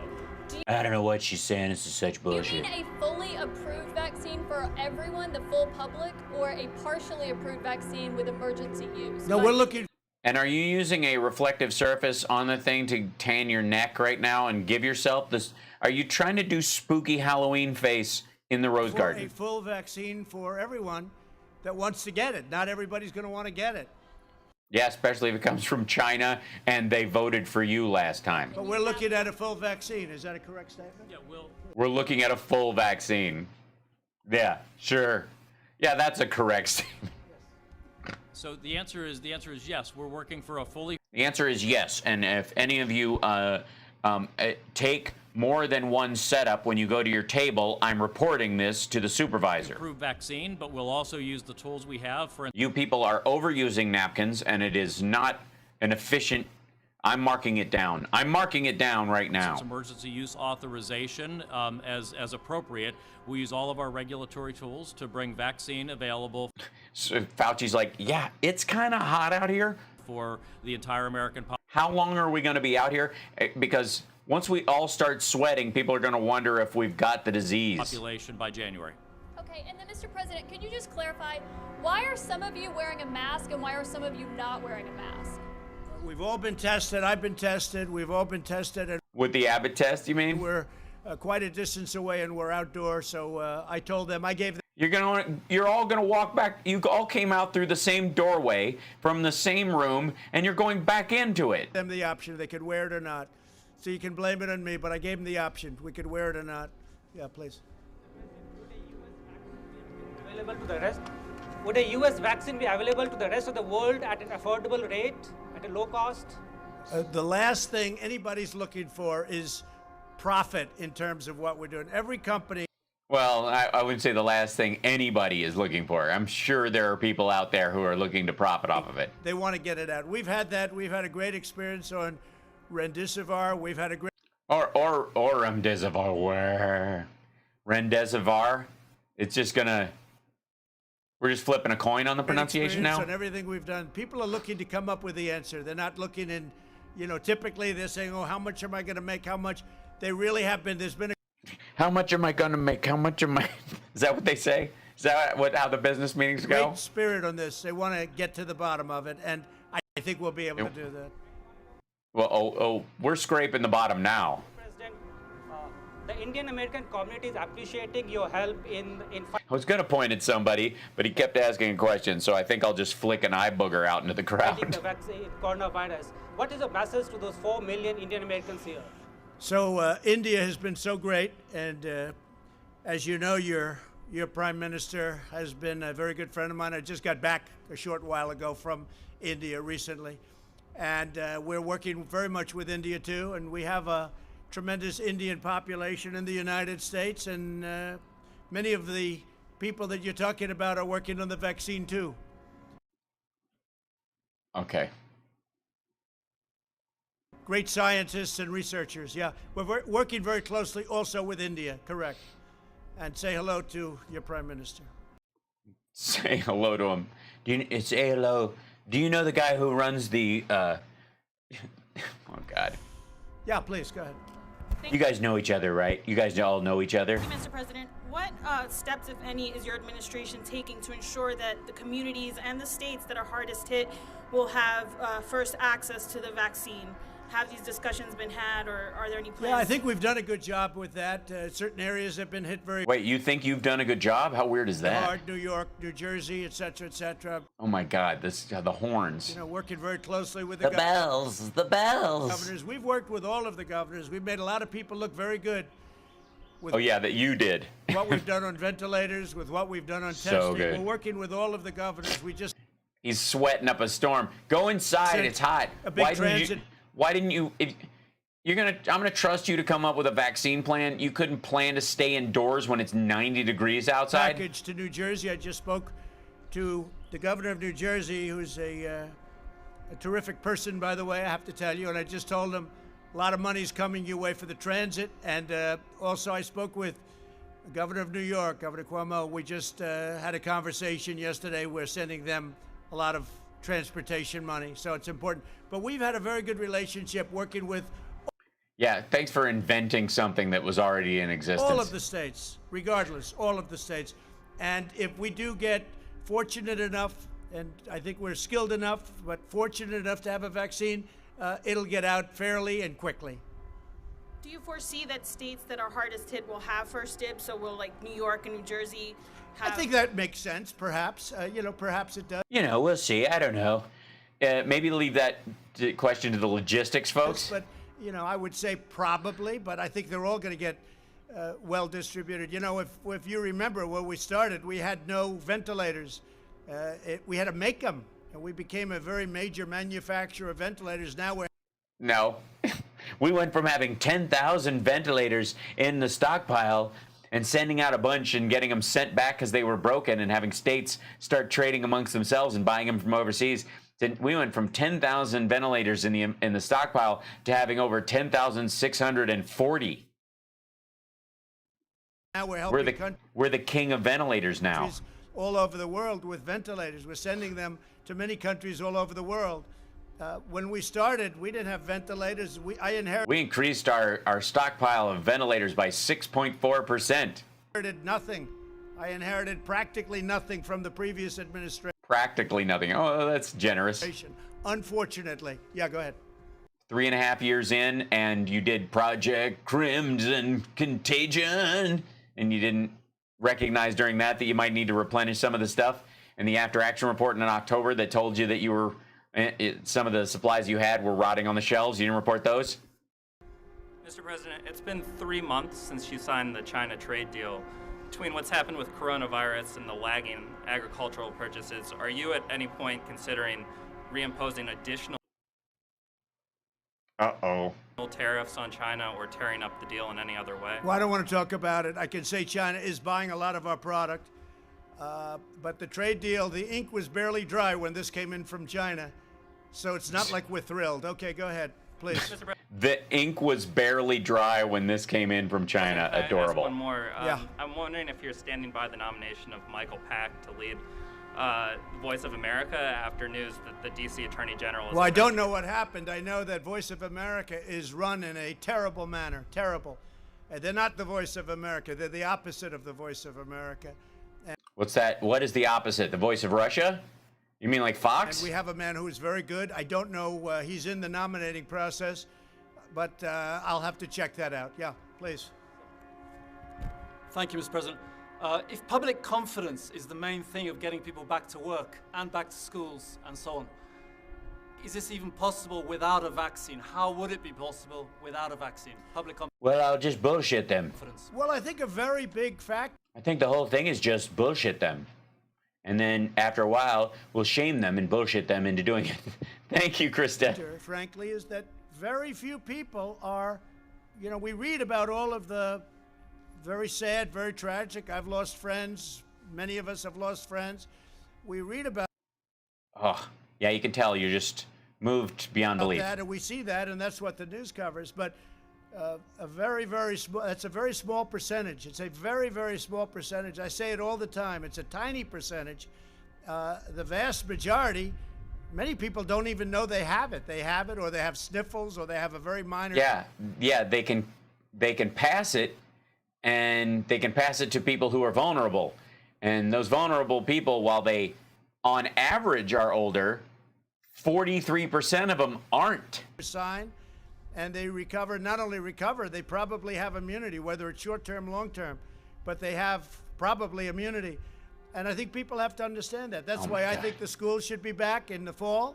I think that lots of things. Like Fauci's waddling back and forth behind me. I don't think that you should have 70-year-old teachers back yet. They should wait till everything is gone. I don't think you should have a professor that's 65 and has diabetes or has a bad heart back necessarily, or somebody that's older than that. But we want to see our schools back. We want to see our country start to work again. We created the greatest glory days economy in the history of This is his exit line. I can just feel the it. world. And we're going to do it again. And you're going to see that next year. And it's going to start. Thank You'll you. start to Thanks, see Penny it Loco. in the fourth quarter, maybe even before that. Yeah. Are you at all concerned about children or teachers who are in the school bringing it home to their families, to their spouses? I'm concerned about everything, and I'm also concerned about our country. Yeah, they're part of our country. You do realize that's part of our country, right? That them bringing it home and spreading it is the country, is what happens to the country. Country has to get back. We've got to have. I am very concerned about business. And you know what you're talking is when you are doing what we did with the shutdown, that causes death also. It causes massive depression. It causes. Not if you manage it and you have government support in place, and it's not. I mean, I guess. Yeah, when you let Steve Mnuchin let all the rich guys run off with all the money from the yeah, then maybe you're right. Maybe those guys. It causes drugs. It causes suicide. It causes a lot of problems also. No, our country has to get back to work again. And you see that just looking and reading. Suicide isn't contagious. Everything that's happening. Our people want to. Drugs aren't contagious. Get back. They want to get back. If you take drugs or commit suicide, you know you're doing that thing. If you meet someone and you have COVID-19 and you don't know you have it, you can give it to someone and they don't know they have it until it kills them. Yeah. Sir, do you have Unlike drugs or suicide. a plan to prevent the spread? If you reopen We the do. schools? We do. We have a great plan to prevent the spread, but that doesn't mean we're going to close our country for 5 years, okay? Nobody said 5 years. Not going to happen. In the schools, Go you have a ahead. plan? The current death toll is about 86,000. At current, it's about 86,000, yes. Do you think that's accurate, or do you think it's higher than that? I don't, or lower than that. I don't know. Oh, okay, yeah. So it's fake news. No, I don't know. Those are the numbers that are being reported. I assume they're correct. Unlike other countries, I mean, you have some countries, obviously, you have some that are very obviously ridiculous, but our numbers are accurate numbers. We don't do anything with the numbers one way or the other. Whatever it is, that's what we do. We take the numbers as reported. Do you have any indication that they could be lower than that? Oh, I don't know. I don't know. No, I just said that to feel better about it. If they were, I'd be I just want to seed that idea in people's minds without any justification. very happy if they were lower. I'd like to see numbers lower. I'd like to see no. Nobody's going to come back to life. You do realize that, right? You know, is he? I mean, that's the only way, in the way he's talking, that the number gets lower from what it is right now, is zombies. He's hoping for zombies. That's it. Is that it? We're just hoping for zombies? All right. No death at all. One death is too many. This should have never happened. Well, then apparently it isn't, because you want to open up and you're saying those deaths from it are important. You know, they're sacrificable because you can also get deaths from suicide and drugs from people staying home. So, yeah. This came from China. It should have been stopped in China before it got out to the world. We have 186. It's been updated this morning. 186 countries are affected. And each country that's affected is the same thing. Russia now is badly affected. Yeah, now they are. France is badly. Yeah, they're. It's so bad. There's a weird part of COVID in Russia that apparently one of the signs that you have it is that your doctor falls out a window. Affected. You look at what each country. What are your symptoms? Well, I have the headache and I have so like my body aches and a little bit of fever. Oh, and my doctor fell out a window. Sounds like COVID to me, man. And you can say affected or you can say infected. Either way you want to put it. But you look at these countries, look at Italy and you look You mean affected? at Spain and you look at all of these great countries in many cases, how they've had to fight through this. It's a terrible Tell us how the shithole countries are doing. thing that happened. It could have been stopped at the source. They're affected. They're putting on airs of having, ew, have you got the new COVID? I do. Oh, it's wonderful. I'm trying Remdesivir. It's the thinner version. It's lovely. Of course, it should have been stopped right at the source, but it wasn't. Thank you all very much. We appreciate it. Thank you. Thank you. Bye, walking out. See you later. Stupid quit. Who's applauding? People, these are the people from his cabinet that are sitting out there? Jesus. Okay, so real quick, that was the big thing this morning, and I'm not going to drag you guys through it here, but this is Kayleigh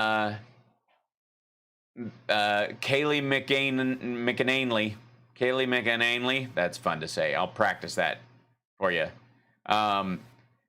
Getting together in an air-conditioned room. Just saying for the record. Just saying that. Thank you, Elaine. I'll keep your sanity. I'm not afraid. We'll get it. Don't worry. By the way, so let me jump ahead in this because she keeps everybody waiting too. Thanks for waiting, everybody. Where is she? There you go. Somewhere in here. Here we go. Hey guys, I brought my homework. Just like to point out and remind you, just in case you forgot, I'd like to remind you, if I could, of the line-by-line statement made on the way to the helicopter. Just line by line. The paper packet from the Obama-Biden administration and what we have versus what they have. Okay. Oh, and the thumping, like, can we not attach the, oh God. I appreciate you enjoying my deadpan. It's all I can muster sometimes. Criminy. Hello, everyone. Sorry. Hi, it's so good to be here. Thanks for...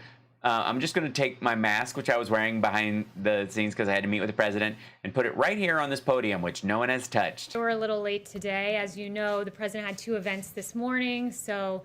He had 2 events this morning? Did he have 2 events this morning? He had, Space Force flag and the vaccine development remarks. We didn't want our unprecedented transparency to get in the way of lunch, so we're glad that you all had... We didn't want unprecedented transparency. Well, hey, you know what? I don't want to make any judgment. I don't want to make any judgments about this. She's going to go line by line through the Obama-Biden paper packet and compare it to what she has in her folder. And we're going to see what's in it, and we're going to see it compared. And so she needs to, she needed a nice lunch. 6 cotton balls with tomato sauce on them and a Diet Coke, only slightly warm and half drank. Had a few with a mild dusting of Sudafed around the top, but you got to take the good with the bad. moments there to eat, so our delay was hopefully useful and helpful to you guys.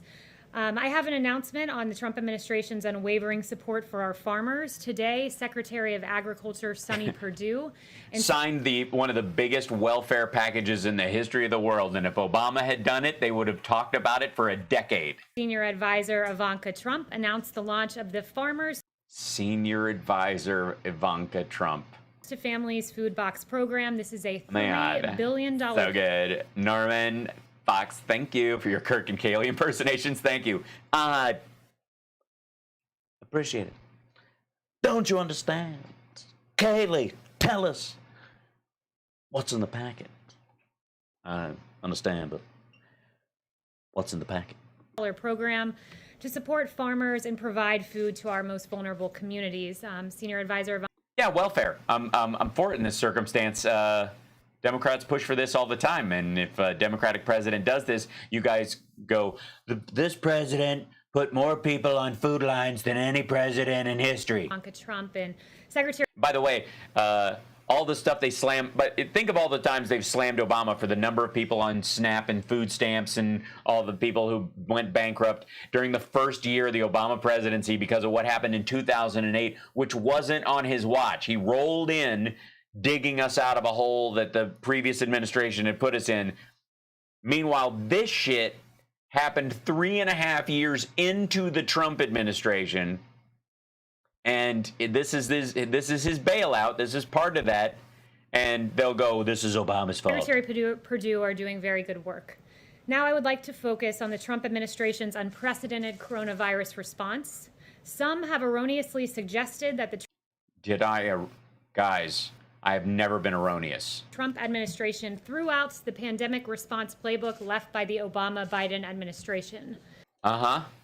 What the critics failed to note, however, is that those critics, what did they fail to note? You tell them, Kaylee. This thin packet of paper, which just has a clip on it and a bunch of scribbles, was replaced by 2 detailed, robust pandemic response reports commissioned with paper in them as well by the Trump administration. Let me show you what those are. So, okay, the one in my left hand, which is in black and white on the front because it's very stark, that was part of Project Crimson Contagion, the after action report, which you can read online and shows that we had our head up our ass even during a practice session and we didn't act on anything that we learned. And the other thing is, well, you'll see. So we exchanged this one. Here we go, line by line. Let's go line by line. So you've got the Obama-Biden paper packet. And in the folder on top is the Trump, wait for it, Juanaldo Fitz, thank you very much. Wait for it, don't get too excited, my friend. You can get too excited, and then what happens? You have to change your pants, you miss everything. I don't want that to happen. Okay, so, where were we? She had the Obama-Biden paper packet. On the right there, near her right hand on the podium, and the top one that's laying on the two binders that she got from Mitt Romney. He had them laying around; they were empty. She was in one of them. She just pulled out her headshot and replaced it. The top one, which looks thicker than the bottom one, is fantastic to you. Yes, they're right. I'm accidentally doing Fernando. You look marvelous. You know, my friend, I am slightly irritated, yet robust, feeling good, and yet looking better. But the top one is the Trump Pandemic Team's Response, also known as Art of the Death Count, or the Coroner's Apprentice. And the bottom one is the After Action Report that we have, a very good thing, of Crimson Contagion. The new novel by Robert Ludlow. This one, which I will hand over to my lovely assistant, who will make it disappear in a paper shredder so no one ever reads it again and realizes it's exactly what we have in this folder. assistant Lindy for these two pandemic response plans. See those? We have 2 of these, you big dummies. So let's go line by line through each of these. Let me do. What are you doing? What are you doing? What are you doing? Why did you hand those to In her? 2018 Wait a minute. What happened? What the fuck happened to line by line? What happened to line by line? You had both of them. Where's line? Did I miss line by line? We did say. Hold on. Come on. Where is that? Where'd he go? Delivers remarks. So where is he? No, that's here. Here he goes. What do we say? What do we say? And which was a lot tougher. We were given very little when we came in to this You were given a paper packet. administration, and What did she say? they've done a fantastic job. And Great. Yeah. I think we're going to have a vaccine by the end of the year, and I think distribution will take place almost simultaneously. Because we've geared up the military. Great. Don't care. And you'll see that tomorrow. Wait. What did Kaylee say? What did she say? We'll have a full update tomorrow for you guys at the briefing, Cool. line by line. Full update. Line of how prepared. Full update. Line by line. Of how prepared we were for this pandemic, thanks to the leadership of President Trump. Thank you. Line by line. And Alex, you're going with us. Yep. You want me to? Yeah, I am. Do you want me to take Dr. Bright to the cleaners for you? My goodness. So yeah, just for the record, this is us getting to see the comparison between the two things. Sure. Oh, hold on. I gotta switch pages or it doesn't play that. Hopefully useful and helpful to you guys. I have an announcement on the response reports commissioned by the Trump administration. There they are. Administration. So we So I got exchanged these this 2 one, things. which I will hand over to my assistant Lindy for these 2 pandemic response plans. Which we're gonna read from right now, and we're gonna expand. Where are they going? Where did they go? Where are they going? Where are they In going? 2018, the Trump Okay, maybe this is going line by line. Maybe she has another copy on her desk. administration issued our pandemic crisis action plan, one of the binders that I just handed to Lindy. Cool. Further. Wait, you mean 2018? You've had that strategy since 2018. So in that strategy, you imagined, one would say, what would happen in a situation like this, and you attempted to prepare for said experience 2 years ago. Further, from August 13th to the 16th, the Trump administration conducted the Crimson Contagion 2019 functional exercise. Crimson Contagion. This was a pandemic stimulation to test the nation's A stimulation. Hello, a stimulation. River. You using the whole piss doc? ability to respond to a large-scale outbreak.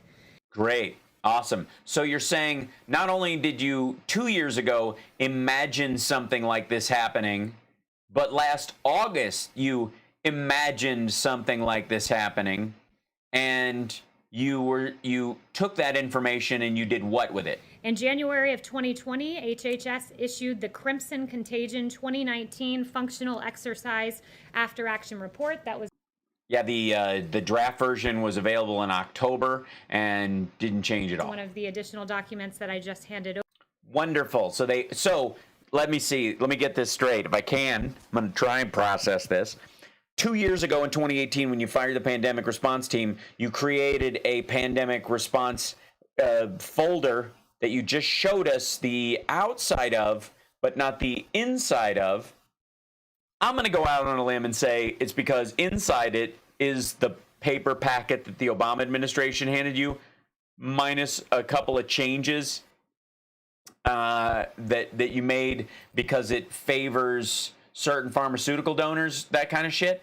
And then, so you imagined, in 2018, hey, what happens if we have a horrible outbreak of a flu-like disease that comes from China, and it sickens and kills a lot of Americans. Let's imagine what that would take. Okay, first thing after imagining that happening, let's fire all the people who might watch out for such a thing, and then just take their work and pretend it's ours and put it in a folder instead of having it paper clipped together. And then last August, you imagined it again. You got a draft of the after action report in October, and then you got a full copy of it in January. And your preparation, all your actions since then have been informed by that. So if one of these reporters doesn't ask when we can see a copy of that pandemic response packet. Handed over. This exercise expounded the shortcomings in Expounded or exposed. I choose to expose myself. Legacy planning documents, which inform President Trump's coronavirus response beginning as early as January. And those. Yeah, how did they inform him? What in the after action report said, screw it, just go golfing? Legacy planning documents. Section 1, ignore, deny, deny, deny. Pretend. This is a good look for her, by the way. Shortcomings were in fact the papers that I just handed over. What are you? What papers? What papers? How do I know that's actually papers? How do I know that's not a hollowed out Bible with a gun in it? That were provided to us by the Obama-Biden administration. For example, President Trump's Crimson After Action report highlighted that the Obama-era policy directive from November 2016, quote, and I'm quoting from the document, does not provide the requisite mechanisms or processes to effectively lead the coordination of the federal government's response. Based on what? And secondly, okay, if you ran that test in August and you got a draft of that in October, and then you heard that in January, and you were already getting intelligence reports of a pandemic starting and they were gassing streets and locking people in their apartments and building hospitals in a week in China. Why didn't you act on that? And why did you spend a month and a half blowing it off and having...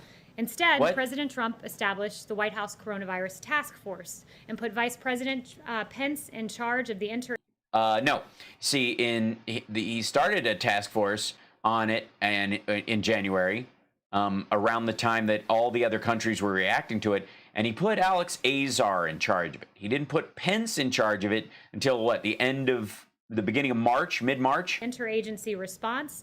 These were effective decisions, and they undoubtedly enhanced our response to the coronavirus. How? Furthermore, what Crimson... How? We literally just came from initiating a program to prepare to deliver a possible vaccine. We just now, at the height of death. Contagion taught us... At the plateau of death. Is that President Trump was right all along about misguided economic and trade policies that left Americans vulnerable to pandemics.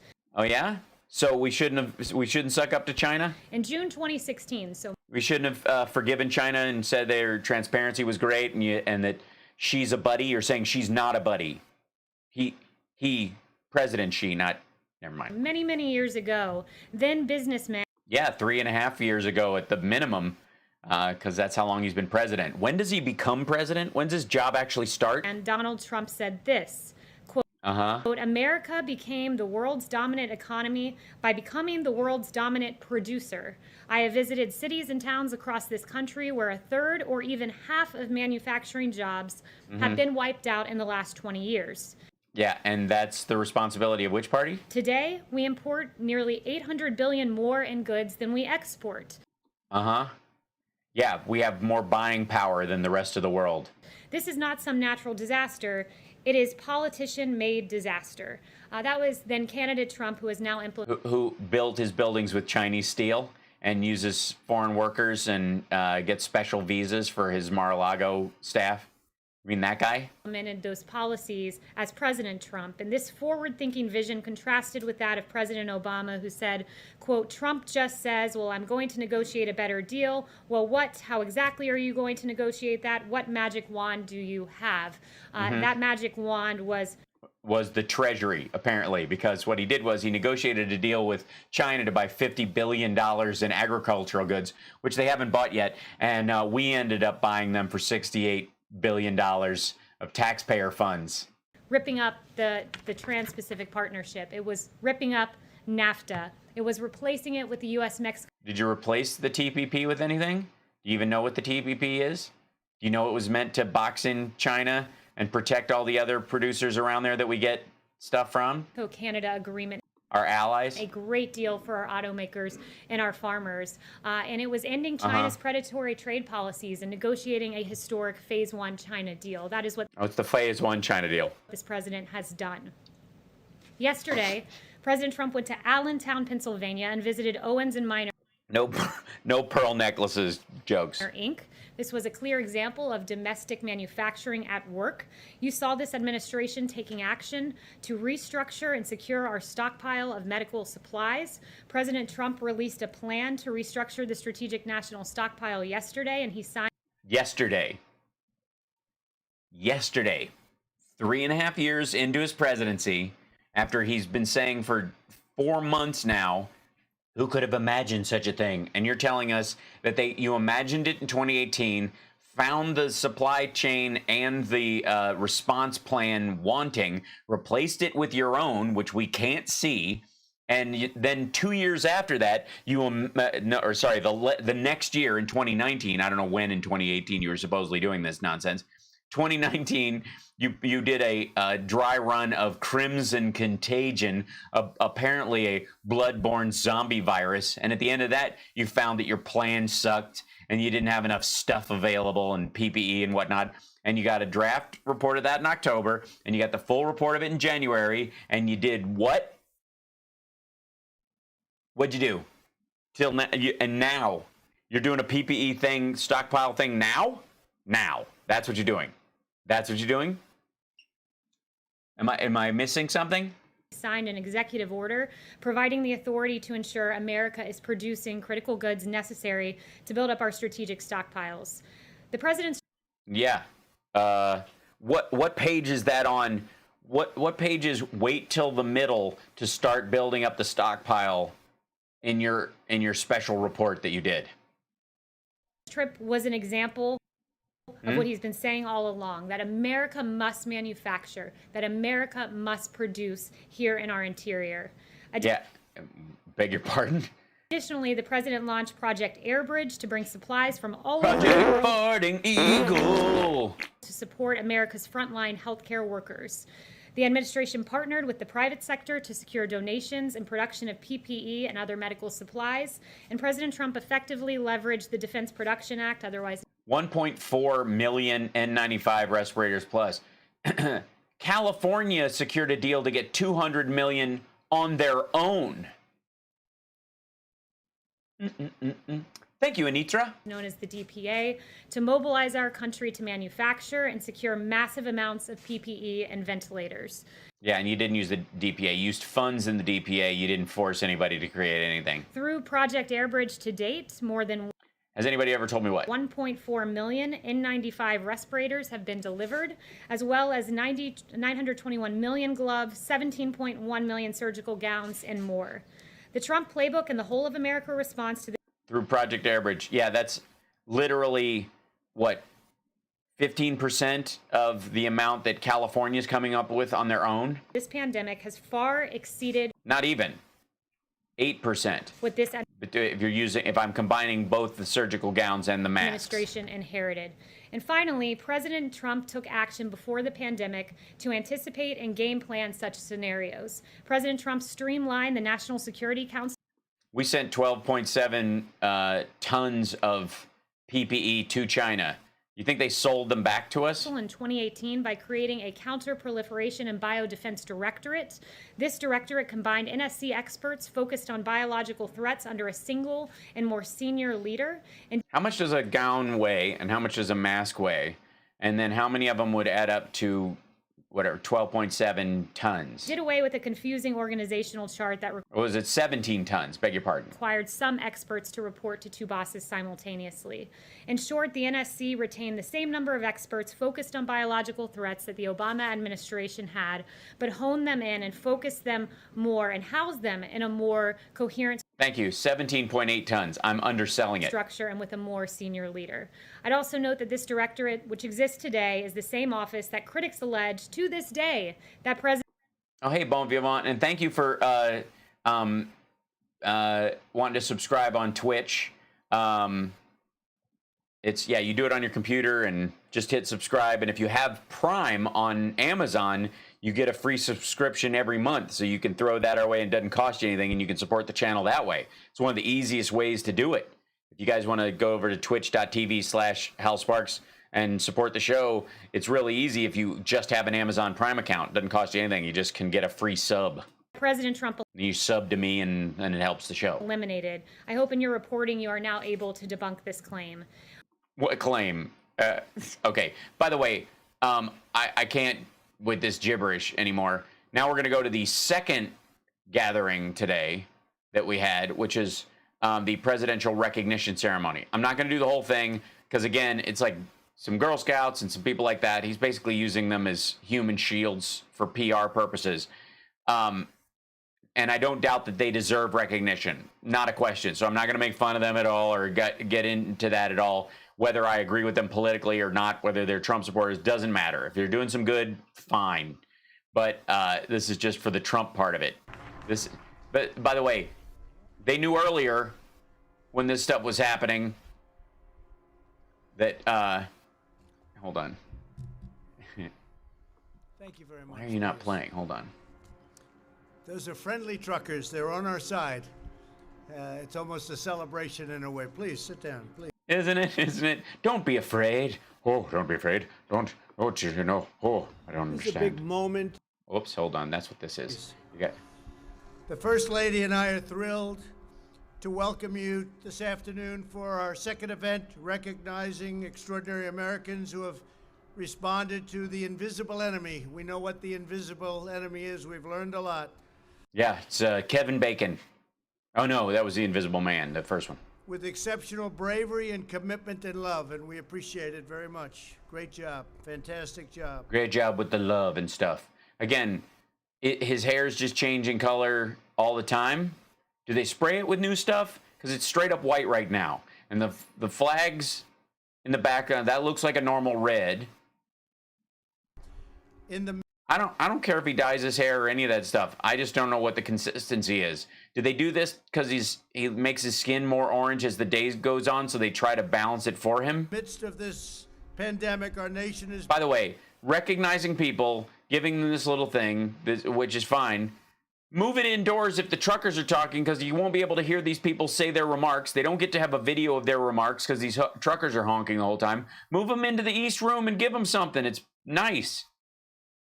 Why? And it's 90 degrees out. Has been united in grief and in prayer for the precious lives that have been lost. We've also come together in awe and admiration for the heroism and patriotism that we're witnessing all across our country. Here with us today is Amy Ford, a nurse of 17 years. My mom's a nurse. We love nurses. From Williamson, West Virginia, great state. Where is Amy? Hi, Amy. Weeks ago, after telling her children she loved them, Amy got on a plane for the first time in her life and traveled to New York to help. This is like a Reese Witherspoon movie waiting to happen. The past 42 days, she's been working 12-hour I'm going to the big city. Shifts in the intensive care units of Kings County Hospital Center in Brooklyn. I know it well. I know that building well. I passed it many, many times. I know the building well. I've driven by it in the back of a limo my entire life. And Amy has been serving the coronavirus patients around the Coronavirus. Oh, it's got a new name. clock. She once held the hand of an elderly patient all night long just so the woman would not feel alone. Boy, that's something. Thank you, Amy. That's incredible. I want to That's something. thank you for... I mean, it's not nothing. Don't forget he had scalp reduction surgery. He yanked him like an arrow. So he put, oh. He yanked Ivanka's hair out by a handful. He was so pissed at her plastic surgeon. Really? What you've done, what a I don't know that story, but that's fascinating. great story. I've heard about this story. Please come up and say a few words, please, Amy. Okay, like I said, good for her. Awesome, whatever. Jump forward. And says, we've pushed the gas pedal down and we haven't let up. Eastbound and down, loaded up and trucking. We gonna do what they say can't be done. We got a long way to go. Barbecue your ass in molasses. Has donated more than 2,000 masks to 31 medical facilities in 10 states. And Ben's also been able to keep all 48 of his employees on the payroll thanks to the Paycheck Protection Program. Great, Ben. Could you come up and say a few words? I can tell it's you by the tie. I assume that's the man I'm talking about. Everybody else is a woman in this, and you're not the Girl Scout, so I'll just skip ahead to that. What are you what? Okay, skipping ahead. Of the Girl Scout Troop 744 from Elk Ridge, Maryland, along with their troop leader, Megan Langley. Thank you very much. That's great. That's really great. These amazing 10-year-olds have donated 100 boxes of Girl Scout cookies to local firefighters, doctors, and nurses, and have Very sweet. What does it have to do with this? spent approximately I mean, like I said, they deserve recognition, but imagine bringing them out to the Rose Garden during a truck protest so that their remarks can have this behind it. 200 personalized cards to healthcare workers all over, and they're going to do a lot more. Their ambition is to do a lot more. And I think, Layla, you're going to come up and you're going to speak. Why don't you all go up and stand, and maybe, Layla, you say a few words. That'd be great. Thank you Why very does everybody go up and don't do social distancing? Just all you drove up together anyways. Please. That's great. Thank you.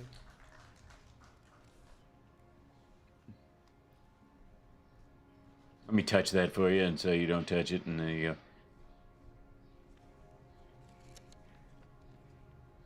Hello, my name is Layla Khan with Girl Scout Troop 744. I just wanted to say thank you, Mr. President. It is an honor to have been invited to the White House, and it has been a very exciting day. We'd like to first thank you and your staffers for ensuring our safety today. We appreciate all the safety measures that were put into place. In the middle of March, when everything began to shut down, we, like many Americans, felt compelled. This is adorable. I'm not going to, good for her and good for them, and I think it's lovely. Skipping ahead. And landlord from Jonesboro, Arkansas. That's a fantastic place. In March, Is it? one of Clay's small business I like that place because it's in Arkansas, a state I won. tenants informed him that they were concerned that they would be unable to afford the rent. He immediately took the tenant's rent check, ripped it up, and then waived April's rent as well. Clay had only one condition. He said to his tenant, take care of your family and pay your employees. Just take care of those employees, please. We'll get through this together. And that's what's happening. Clay then told 11 more small business tenants that he'd waive their rent payments as well. With the help of PPP loans, many reopened the doors this week. They just reopened. So, Clay, I want to thank you very much on behalf of all of us in this country. And if you'd come up and say a few words, that's a great thing. Thank you, Clay. Honest to God, all these people are doing really nice things, and this asshole brings them out to the Rose Garden because he can't be bothered to set up 2 different setups before he runs off to Camp David. So you can't move this into the East Room so that they're because these people will want a tape of themselves speaking at the White House, and forever it's going to have this, Thank you, Mr. President. Thank you so much for having Pam and I here. And thank you. It's truly an honor. I also want to say how proud I am to be part of Seriously. the community and a great nation that we've all gathered together to help one another through this trying time. You know, the work that I've done in my hometown of Jonesboro, Arkansas, the focus of that has been on making my community better. As I saw what the virus was doing. Dude's going to be running for office. Oh, hey, thanks, Robert. And I saw what the virus would be doing to the small business and to the employees of the small business. I realized that I needed to work with my tenants and forgiving the rent. It was Oh, God. He hands out stuff. So we practice social distancing. Check this out. They practice social distancing. They have their own podium. They separate them. They you know, they're all, you know, some are wearing masks, some aren't. Then watch this. Amy Ford. They announce him, and they come up. He comes up, hands them stuff. They take a little picture, standing there with them. She's holding, show her which way to hold it. Help her out. You're just holding a black folder. Hold it the other way because it's got words on it, and you're getting a picture. Okay, get out of here. Okay, thanks very much. Like, help her out. Help her have it facing Ben forward. Ross. Hand it to her facing forward. Hand it to him facing forward so that the emblem is on the outside, so they're not just holding what looks like a death certificate. There you go. See? There you go. He did that himself. Thumbs up. Look at me. 89,000 dead before the end of the day. Talk to you later. Thanks for coming. Glad you're a big booster. Sergeant Spencer Garrett. There you go, Sergeant Spencer. Good on you. Nice uniform.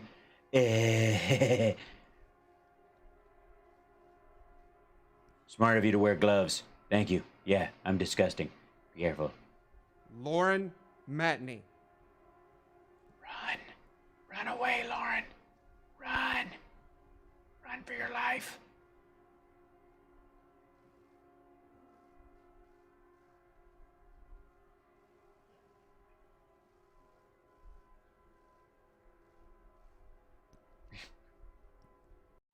Yeah. And he's, by the way, I'd like to remind everyone that he is too busy to be deposed for, to get his taxes. Shravia Anna Peretti.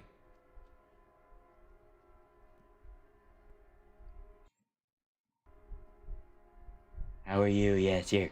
Take a hold of the hello. Take a hold of that. I'm not squatting down for you.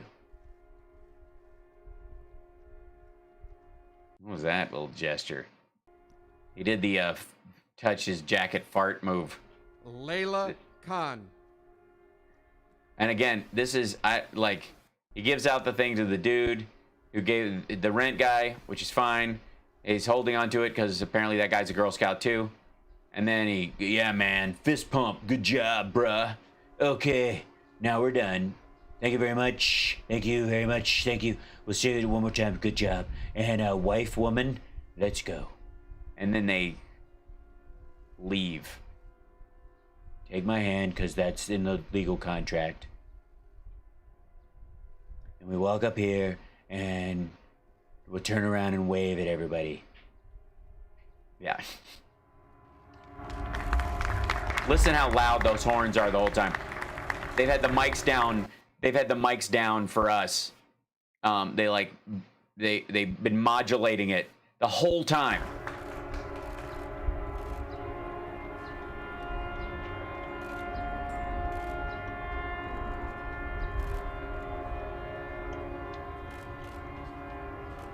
Those truckers love me so much they honked during the Girl Scout and the guy who gave rent to people for free.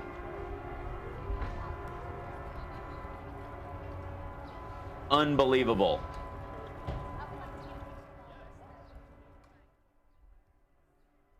Okay, pack up, fold your own chair and beat it. That in and of itself is just amazing. And by the way, let's see. Yeah, it just keeps going. Like, it was supposed to be longer, and I think they bailed or didn't have as many people as they said they were going to. Now, did I get the last one? Thanks for subscribing. And thank you guys for liking and subscribing the show. I got a, if you'll notice, little graphic down here for the Patreon that also rotates through and lets you know to like and subscribe and give a thumbs up to the show and all that kind of stuff. So I've been putting the time in. Do you like the new digs? These are my new things. This is my new starting screen, which I made, which I'm very excited about when that happens. And then there's this, just me by myself. And then there's this guy. And then this is the part for you guys, which is, we'll see if it starts working. I hope it will. We'll see. This is just hanging out to chat or whatever. Yeah, we're 12.3 thousand subscribers. We're growing. Thank you guys. Spread it around. Spread the love. That helps us out immensely. There we go. Dig Dug Digs. Aw, yeah, see? Templeton's a rat. I don't want you to feel like you're wasting your time when I come by here. I try to be entertaining, but in OBS we call these scenes. It's true. They are indeed OBS scenes. But I made them all, piece by piece, and eventually I'll get a real chair. But for the time being, it's kind of charming. I love how one of the things in the tip jar's house, face, yes, yeah, certain things. Yes, everybody hit the thumbs up before you head out the door and that kind of thing. Oh, thank you, Jill Carter. Appreciate that. I want to, let me find this. Here we go. White House Pandemic Playbook. Let's see. This is, I don't know when this one was put together.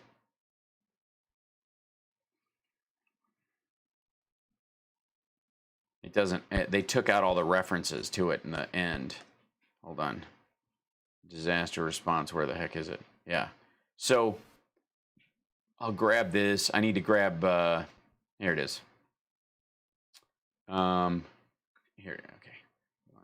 Copy. And then I'll go up here and I'll put it in this other page real quick. And I'll show you something. Thanks, Paul. Thank you, Benny Loco. I want to show you guys something real quick. Just so you know, thank you, Christina F.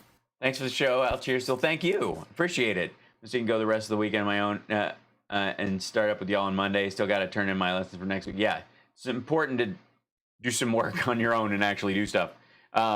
So let me show you something real quick. This is the Crimson Contagion 2019 coordinating draft that was released in 2010, which is basically, let me shrink it down a little bit because I was reading parts of it. Let me zoom out on it.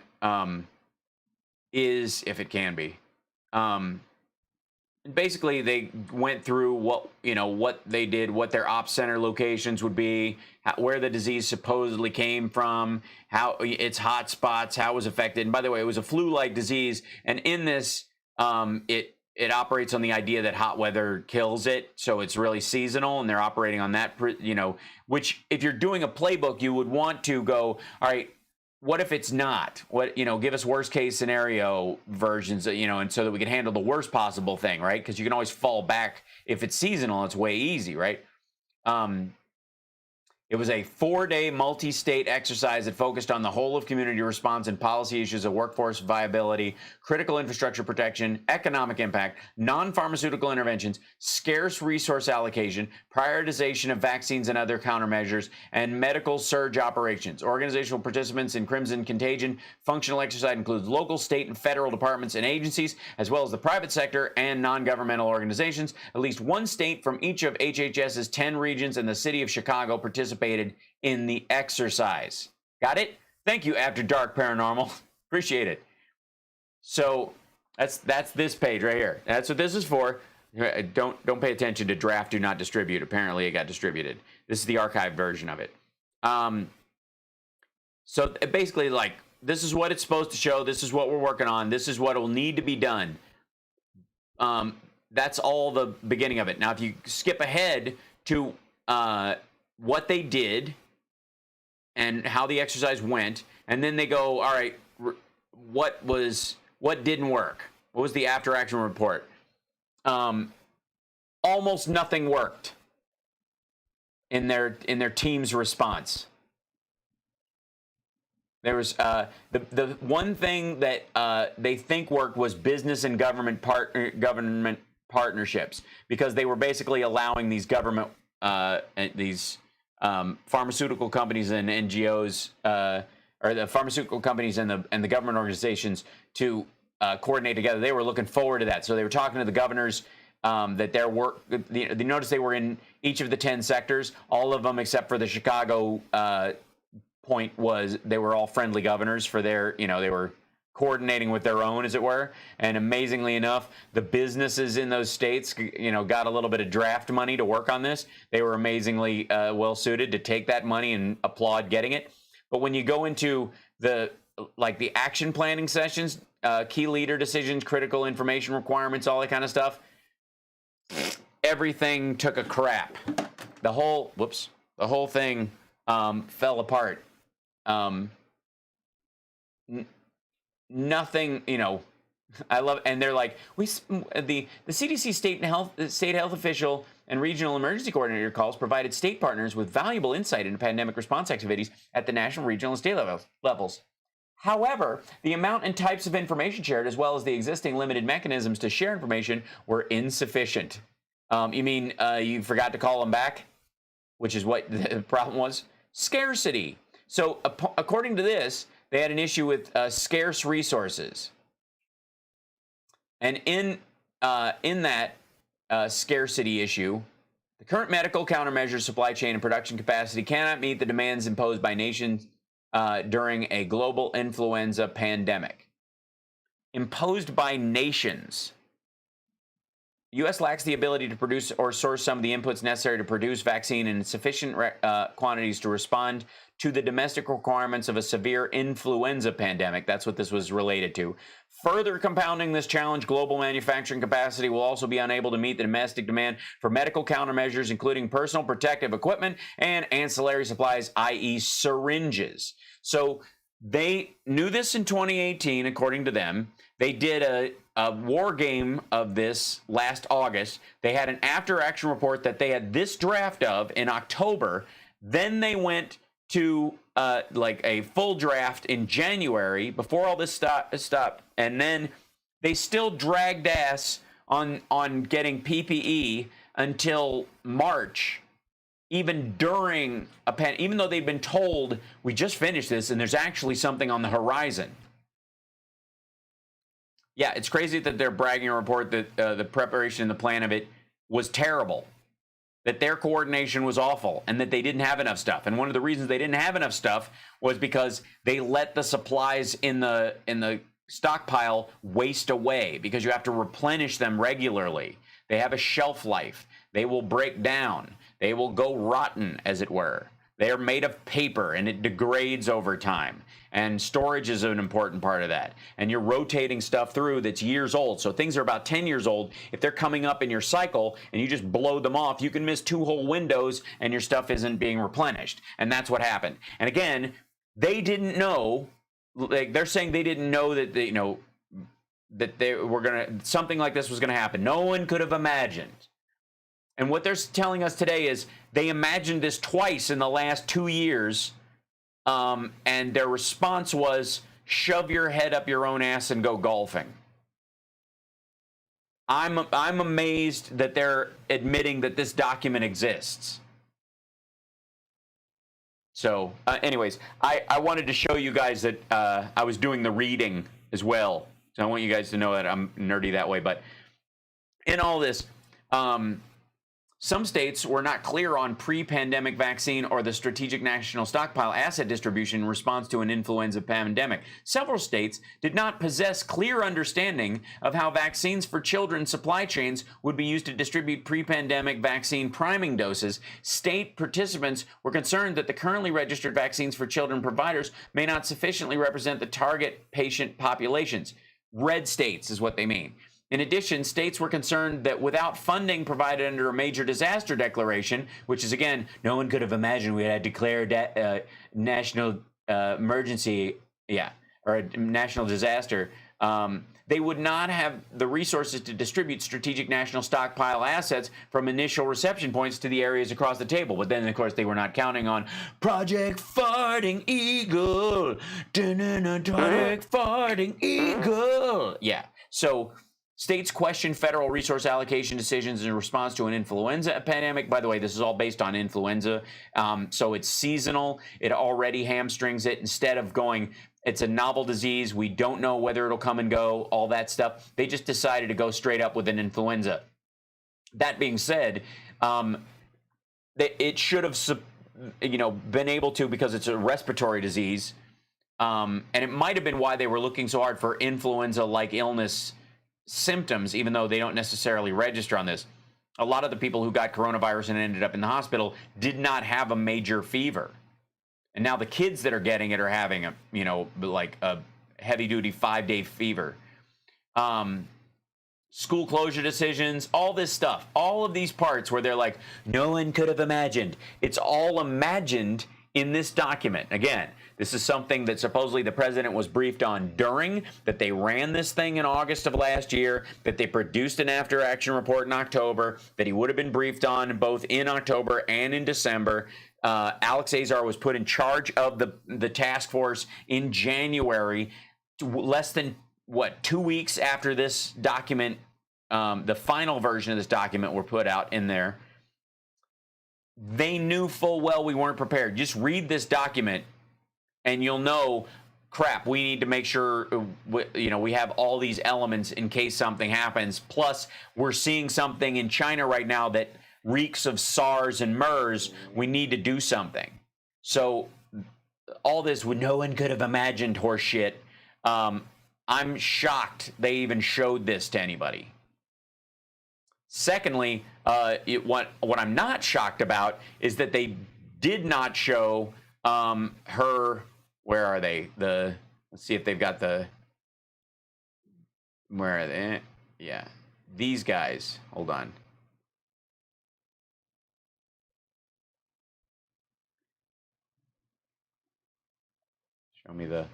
Show them to me. Show me the folders. Show us the folders. Where are they?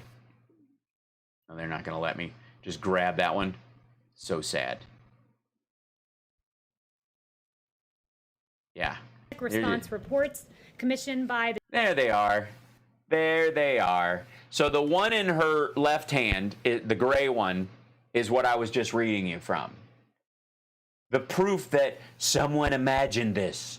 Lots of someones imagined this. Lots of someones that I put in charge of things imagined this. As a matter of fact, it was their job to imagine this, and they went through the whole process of imagining all of it last year, and what they realized was that their imagination was horrifying and nightmarish, and it was almost as if you could predict that less than a year later, they would be standing in the Rose Garden with Horns from The Shining playing as they pretended to fix everything. So that's that one. That's the after-action report. I'm calling bullshit on that folder. Until we see the contents of that, I'm calling bullshit. I think that's just a folder with the Obama-Biden stuff in it already. Or basically their version of it. I'm sorry to point past you. That's not what I'm trying to do. Awkward. After they fired the pandemic response team, they replaced them with a pandemic response paper, which was basically cribbed from that, which was widely reported at the time. I'm calling it that's what's in that folder. Yeah, and again, Benny Loco, you may be right. That may be just blank paper. I call bullshit. This is just what was in there because the CDC has a pandemic response document. They just threw some extra pictures in. Trump peed in the corners, and then they put it out. That's why I was hoping for that line by line. Please somebody get me a copy of that thing. Where is it? Where is it? Post it. Anything. Yeah, it's all takeout menus. Yeah. Post that document. I need to see what's in that folder. I know what's in that one. That's basically, what is it? 50 pages. 54 pages of people imagining things that Trump said nobody imagined. The other one is either empty or it's the Obama-Biden pandemic response team's mission statement with some minor cosmetic changes. And I need them to go line by line and show me what the difference was between those two things. Yeah, has she lied yet? She promised she would never lie to us. She's holding 2 lies in her hands right now. So,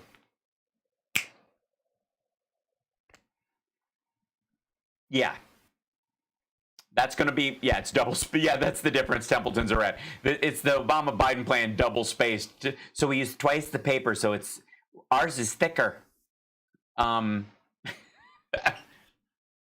yeah, so I like, it's bullshit. Bullshit, bullshit, bullshit, bullshit, lies and lies. And she's wearing a cross while she's lying about the contents of both of those folders. While she's following the president's lies, she's wearing the symbol of Christianity and the object, the device used to kill her Lord. She's wearing that while she's lying about what's in this and lying about what's in that. I would like to point out that fact, just for the record.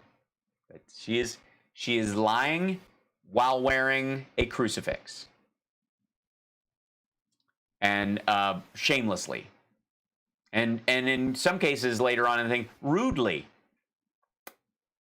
So there you go. I'm going to go sign off right now and go eat something, do a little bit of extra work. I have radio tomorrow, 9 to 11 a.m., the House Parks radio program Mega Worldwide on WCPT Radio, Chicago's Progressive Talk, AM 820, if you want to listen to it on the radio in the Chicagoland area. If you need to just sit out in your yard and listen to a radio and experience what it was like to live during the 1918 pandemic. And tomorrow I have special guests. I'm having... In the top of the second hour, I've got a couple of dreamers, DACA people that are going to be on the show talking about what it's like to be, living in Trump's America currently during this, working as frontline healthcare providers and having people in their family who are doing that while wondering if their DACA status will actually be protected and what their community experience is like during that. So I'm going to have them on the show tomorrow at 10 o'clock my time. So in the top of the second hour. And yeah, so we'll hopefully see you all then. If Trump decides from Camp David to say scourge on the golf course or something like that, I'll be back on later on the afternoon to show that as well. I know I keep saying this, but I will be gaming later on this evening on Twitch. So if you want to come over there, again, if you have Amazon Prime, one of the ways you can support the show is subscribing on Twitch using Amazon Prime, because you have to pay for it on Twitch for a subscription, but if you have Prime, it lets you use one of those for free, essentially. It's just one of the perks of having Amazon Prime. So if you have that, that's great. Also, if you have Amazon Prime, through Twitch, we can do a thing that's like a watch party, and I want to do that coming up. So what we would basically do is I would pick a movie and we all kind of watch it together on Amazon Prime, and it cues off that thing. It's kind of a coordinated thing. I'm looking into the means and wherewithal to make it work, and if it works, and it should, there's no reason why not. I want to be able to do that. And we can sit in my living room, and I'll just have my laptop down there with me, and we'll watch it all together and do that kind of stuff. And then we can comment and talk during it. And then if you also want we have a Discord. Moto has the links in there. Everybody say hi, Moto. And it's a great place to hang out and stuff. If you're new to Discord, it might seem a little weird. There's a how to get started and understand it in the very beginning of it. Just follow the link, and at the top it'll say kind of a terms and conditions and a welcome that lets you know how to operate Discord. And I think you might actually find that you like it. There's a lot of other like servers on there that you can, it's kind of like good Reddit. It's been mostly used for gamers and whatnot until now, but I'm finding it incredibly useful. And I even set one up, a private one for my lodge, and we're using that to coordinate our charity committee and all that kind of stuff, which is pretty great. So anyways, thank you to everybody who super chatted today, and all the patrons as well. Patreon.com/HalSparks. Think about supporting if you can at all. That's lovely. Thank you, V. Gabriel. The show is going to be a smash. Good, sir. Thank you. Oh, I appreciate that, V. Gabriel. It's nice. We're getting off the ground here. I'm building it slowly.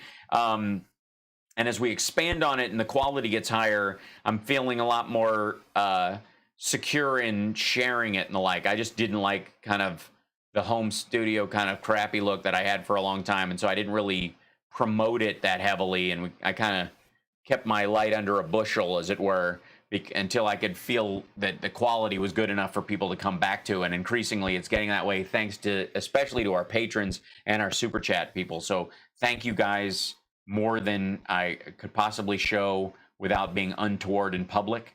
Thank you, Juanaldo. And he's in Canada as well. Right on. Thanks.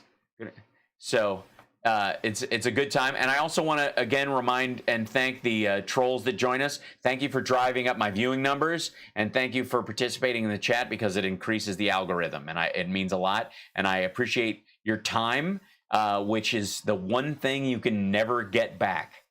That's right. I appreciate the gift of your time.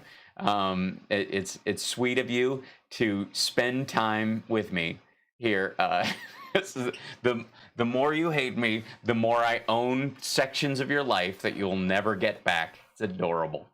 And so everybody, thank you guys for hanging out. We'll see you tomorrow at 9 to 11 a.m. For the House Sparks Radio program, Mega Worldwide. Have a great Friday night. Enjoy yourself. And as Can't Stop Lying, our beloved chat leader, reminds us, reach out to somebody and let them know you're thinking about them, and find a second cousin that you haven't talked to in a long time. And I want to specifically end this by sending out two things. One is I want to send my love to Doug Pinnock from King's X. His mom is ill, and we believe we don't know whether it's COVID related, but she's in the hospital. She's awake. But she had I don't want to go into too much of the detail. I don't know how much they're wanting to share or how much they're going to share. That's up to them. But I just want to send my love out to him and his family and his mom. And I adore you, Doug, and everybody does. And bless you. Also, I want to finish on this. I want to finish on something. So, and this is kind of like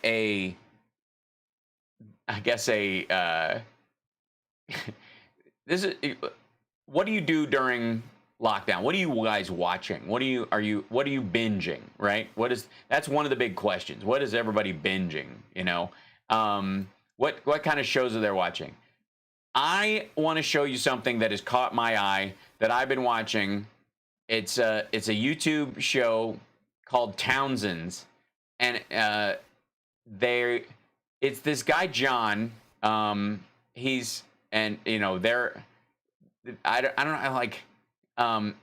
think his name's John Townsend, and they live like they live in the 17 and 1800s.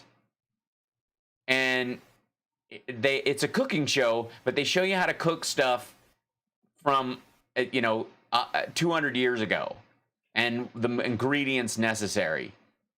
And I'm not going to show you all of this, but this has been something that I've just been digging, and I've been cooking more than I ever have. Everybody's joking about everybody's making sourdough. I don't have any sourdough yeast, so I'm not making that right now. But I have baked bread. I made corn muffins. I made a couple of dishes that this dude made, and this is something that this is just a deep dive that I feel like you guys will enjoy because this is super weird. So he does the whole show. Check this out. He does the whole show from inside this house from 17. This is for a dish called coffee eggs. I've been wanting to make this, and I'm going to make this weekend. You're hearing it here first. I am making this dish this weekend because I am so fascinated by this. But they make all kinds of stuff. Like, this is, how they make, like, if you wonder how people lived before there was society, this is how they will live. But is it sourdough? Can't Stop Lying if you don't have the sourdough yeast? Because then it's not sourdough, is it? Because it's a specific strain of yeast that makes the sourdough sour, right? I don't know. Anyways, check this out. Dig this guy. And he's on the fence about this. He plays with this recipe a little bit. I'm not going to play you the whole thing, but I want to play you samples of it. And it's called Townsend's. They got like 1.5 million subscribers almost. But I love this dude. And it's the simple. In so many different recipes, we have heard of eggs. We cook eggs with butter, milk, cheese, who knows what. How By the way, most of these recipes that they have on eggs is like 2 sticks of butter and 1 egg. Like, it's amazing how much lard and butter people ate with back then. Yeah, the real Stedman. Nice. About eggs and coffee together. Thanks for joining us as we savor the flavors and the aromas of the 18th century. I dig this dude. I love this guy. I love his hat. That's the coffee eggs. That's what it looks like. It looks terrible, but I'm excited. And that's mint leaves. I don't know why he's got mint leaves under it, neither does he. So I think it's mostly just to make it look good. So there are some recipes where you just read the title of it and it's intriguing. And then yes, the more you read, the more confused you are. This is one of those recipes. And I need to get this cookbook because all of them are written like colloquial. That hat is, I mean, it reminds me of the tea cozy they put on the dude's head in Snatch. This is from the professed cook. Claremont does this book in 1769, and it's a translation of a French cookery book into the English vernacular. And boy, is it vernacular. Listen to this. This is great. This one's called coffee eggs or eggs with coffee.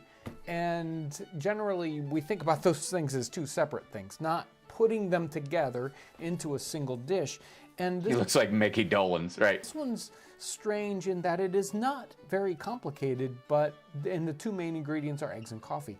Not 2 things I would normally just kind of put together like that. Make some good. By the way, as an egg, as egg tarts go, those need to be our Patreon hats. I think I would lose patrons if we did that. Strong coffee. Let it rest to clear as usual. Sweeten it with sugar according to discretion. Beat up 6 egg yolks, or beat up the yolks of 6 eggs, with about 4 cups of coffee. Sift it. Pour this into little molds in the form of eggs or any other. Do not fill them quite. Bake them in a mild oven or a Dutch oven. In the shapes of any fruits or birds, if you have proper molds for it, either of copper or china, etc., etc.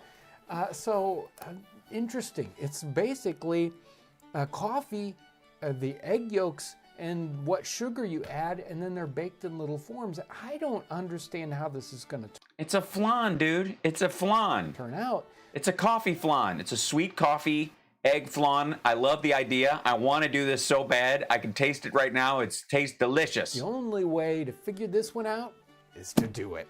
So let's This is true. get started.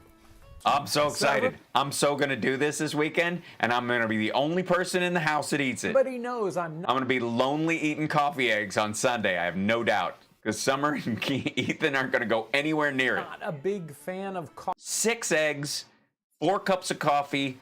You sweeten the coffee like you want. Just black coffee. The crew here is always drinking coffee, but not me. But I'm willing to go out on a limb here and try this one out because it's just so weird and I love the fiddle music in the background. It's so great. strange. Again, we don't need very many ingredients. We've got some eggs, I've got some sugar, and we've got. I can't stop lying. I will look at the sourdough thing on your recommendation. I have flour and everything here. I will do it. Our good strong coffee. We don't need any incredible equipment except for the molds, and that's these are sweet molds, by the way. These look like hand spun. Yeah. kind of the tricky part with this one. I've got these little molds. You have leftover coffee eggs? How do you do that, Robin Bredzel? How did I just finding this and then you... I actually made up specific for this purpose. This is filth. They're little deep sort of half egg shapes. And you could use maybe, well, I don't know what kind of molds you're going to use. You could use little teacups that will hold the mold. But this is just a little more. Just use like cupcake molds. Mold that we're going to use today. Dude, I'm so doing this as a character. If I can find, I'm going to have to take a still of the house behind him and get myself a big enough green screen. He's mixing up. We're going to start off with 6 egg yolks already in our bowl, ready to go. And I'm going to whisk these up. Won't take very much at all. We're going to add coffee, and it talks. You take the whites out. These are just the yolks, about okay? Cups of coffee, but we don't actually know how big these cups of coffee are.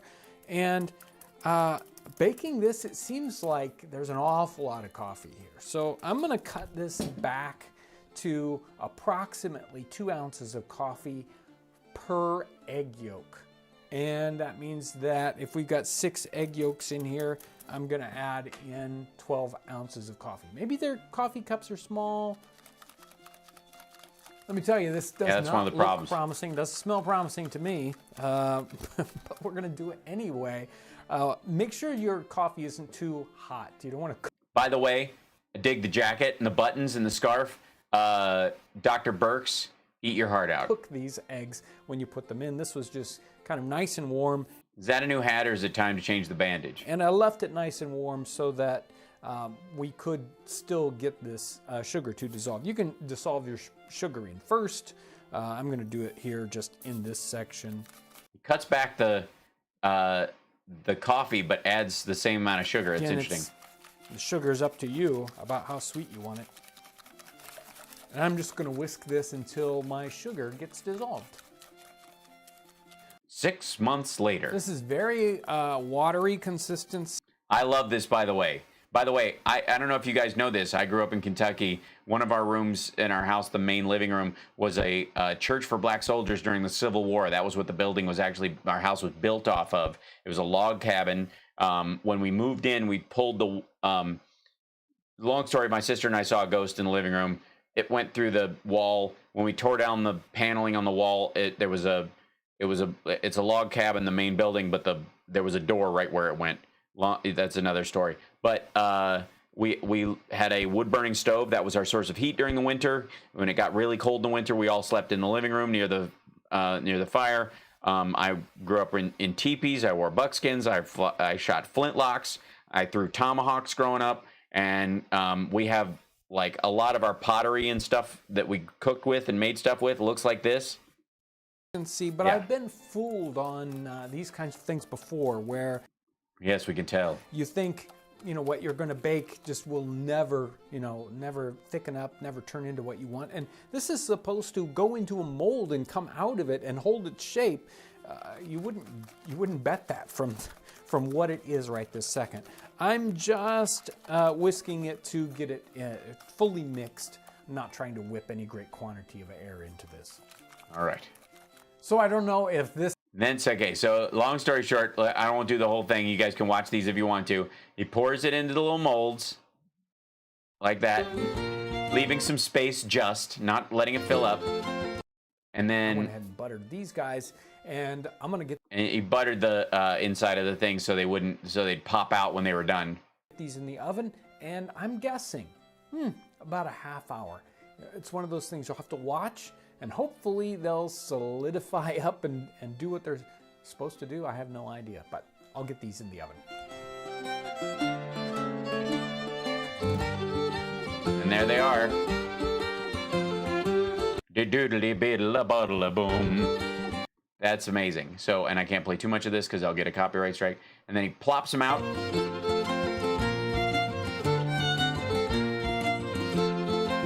That's amazing, and I'm so excited. The anal retentive chef, right?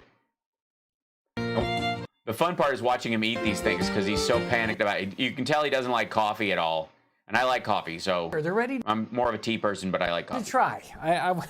It took a little bit to get them to release from the molds. I did cook them a little bit longer, 35 minutes or so for these, because the molds were heavy enough that they took a little bit to come up to heat. And put them on a little, you want to put them on a bed of greens or something. We thought maybe spinach leaves. These are mint leaves because they're, I think this is more of a dessert thing. Yes. I don't know. He's so scared right now. It's hilarious. Oh, I don't know if it's time to try these or not. Oh, thank you. Not. Maybe a different mold style would make them look a little, they're kind of jiggly, interesting looking. It looked like a flan. Calm down. Let's try it out. It's not gonna bite you, dude. Okay. He's eating some gnarly crap on here. They're holding together really nicely. Well, that's probably actually pretty good. Probably actually pretty good. I don't trust my taste buds. They might punch their way through. How do you think I got this hat? Let me try again. This has got, I probably added just a little bit more sugar than I might have because I was guessing. Yeah, because you had the same amount of, but you lowered the amount of coffee. So they definitely have a wonderful sweetness to them. They've got this really, really interesting texture. Soft, but with... Like a flan. It's great. With enough I'm so body upset. to them. Well, that's filth. That is just dirty looking. It's just dirty. That was just dirty, nasty stank on it. Just on this side of, or, you know, just on the firm side of falling apart. But they have this really, really fun texture to them. I'm excited. Okay, so I'm going to just share that with you guys. This is Townsend's, is what they're called, right there. Townsend's, right there. And that's his little hat and his tricorn hat. And they do all kinds of craziness. If you go to their page, there's tons of this fried chicken from the 18th century, 300-year-old recipes, building an earth oven, mac and cheese from 1784. Like, yeah, naval rations. I started looking into this because I was so curious about what, like, if you ran out of, you know, food, or if stuff was in short supply, how would you make tasty, interesting food, especially when you have an 8-year-old, that's interesting and healthy and filling and all that kind of stuff.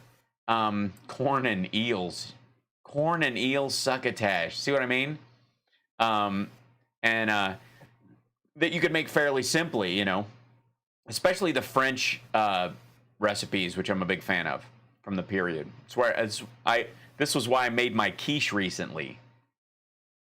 Nice, Benny Loco. You're way ahead of us. Definitely need to revivify the quarantine menu. Yeah. So I was just fascinated by all this stuff, and there's tons of these recipes, and they recommend a bunch of these old books. And I thought it was fascinating, so I thought I'd share that with you guys at the tail end of the show today. And since it's 5:48, and we're all going to probably go run and watch Rachel, say hi to her for me in the chats and whatnot. I will see you guys tomorrow. Enjoy this. Again, big love to Doug. And also, I don't know if you guys saw this. I posted the link on my Twitter account for this, but there was to support COVID-19. Let's see if I can find the link for it. To like raise money for the COVID-19 stuff that was going on. There was a live, they played a Prince concert for the first time ever on let's see, it was from 1985, I think. Right around, yeah, here it is. Prince and the Revolution. This is the, like, one of the hard things about like Prince's legacy is the lack of live concert stuff. I'm a huge fan of, like, I'm a giant Prince fan, but I love Sign of the Times because one of the few like concert videos you could get for the longest times that, you know, show him besides watching Purple Rain. This is a full concert, March 30th, 1985.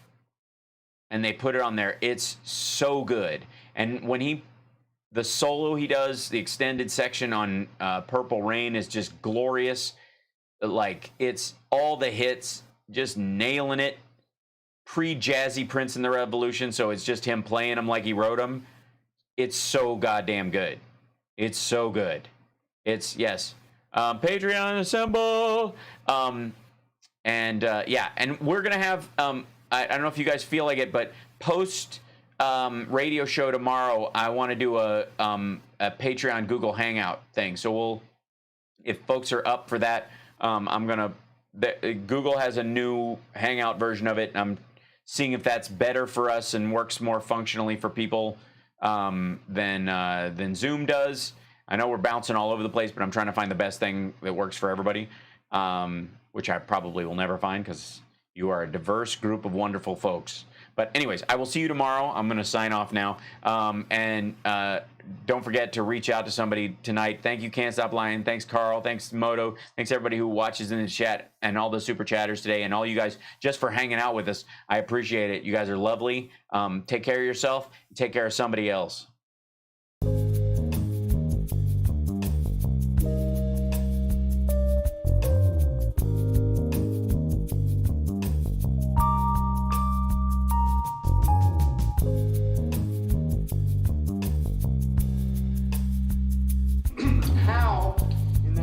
Zeus's butthole did you get out of yourself? I guess what I learned most of all was that you should always take responsibility for your actions, unless you don't have to.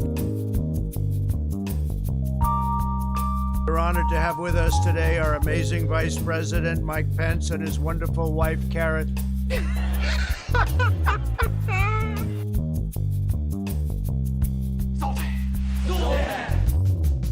I'm a dude playing a dude disguised as another dude.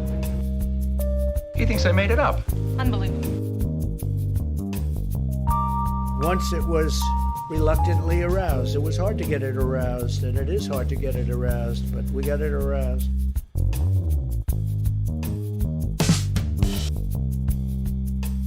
I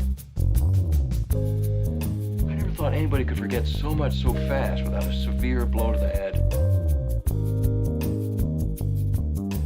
That was really cool, by the way. A chat with you and somehow death loses its sting.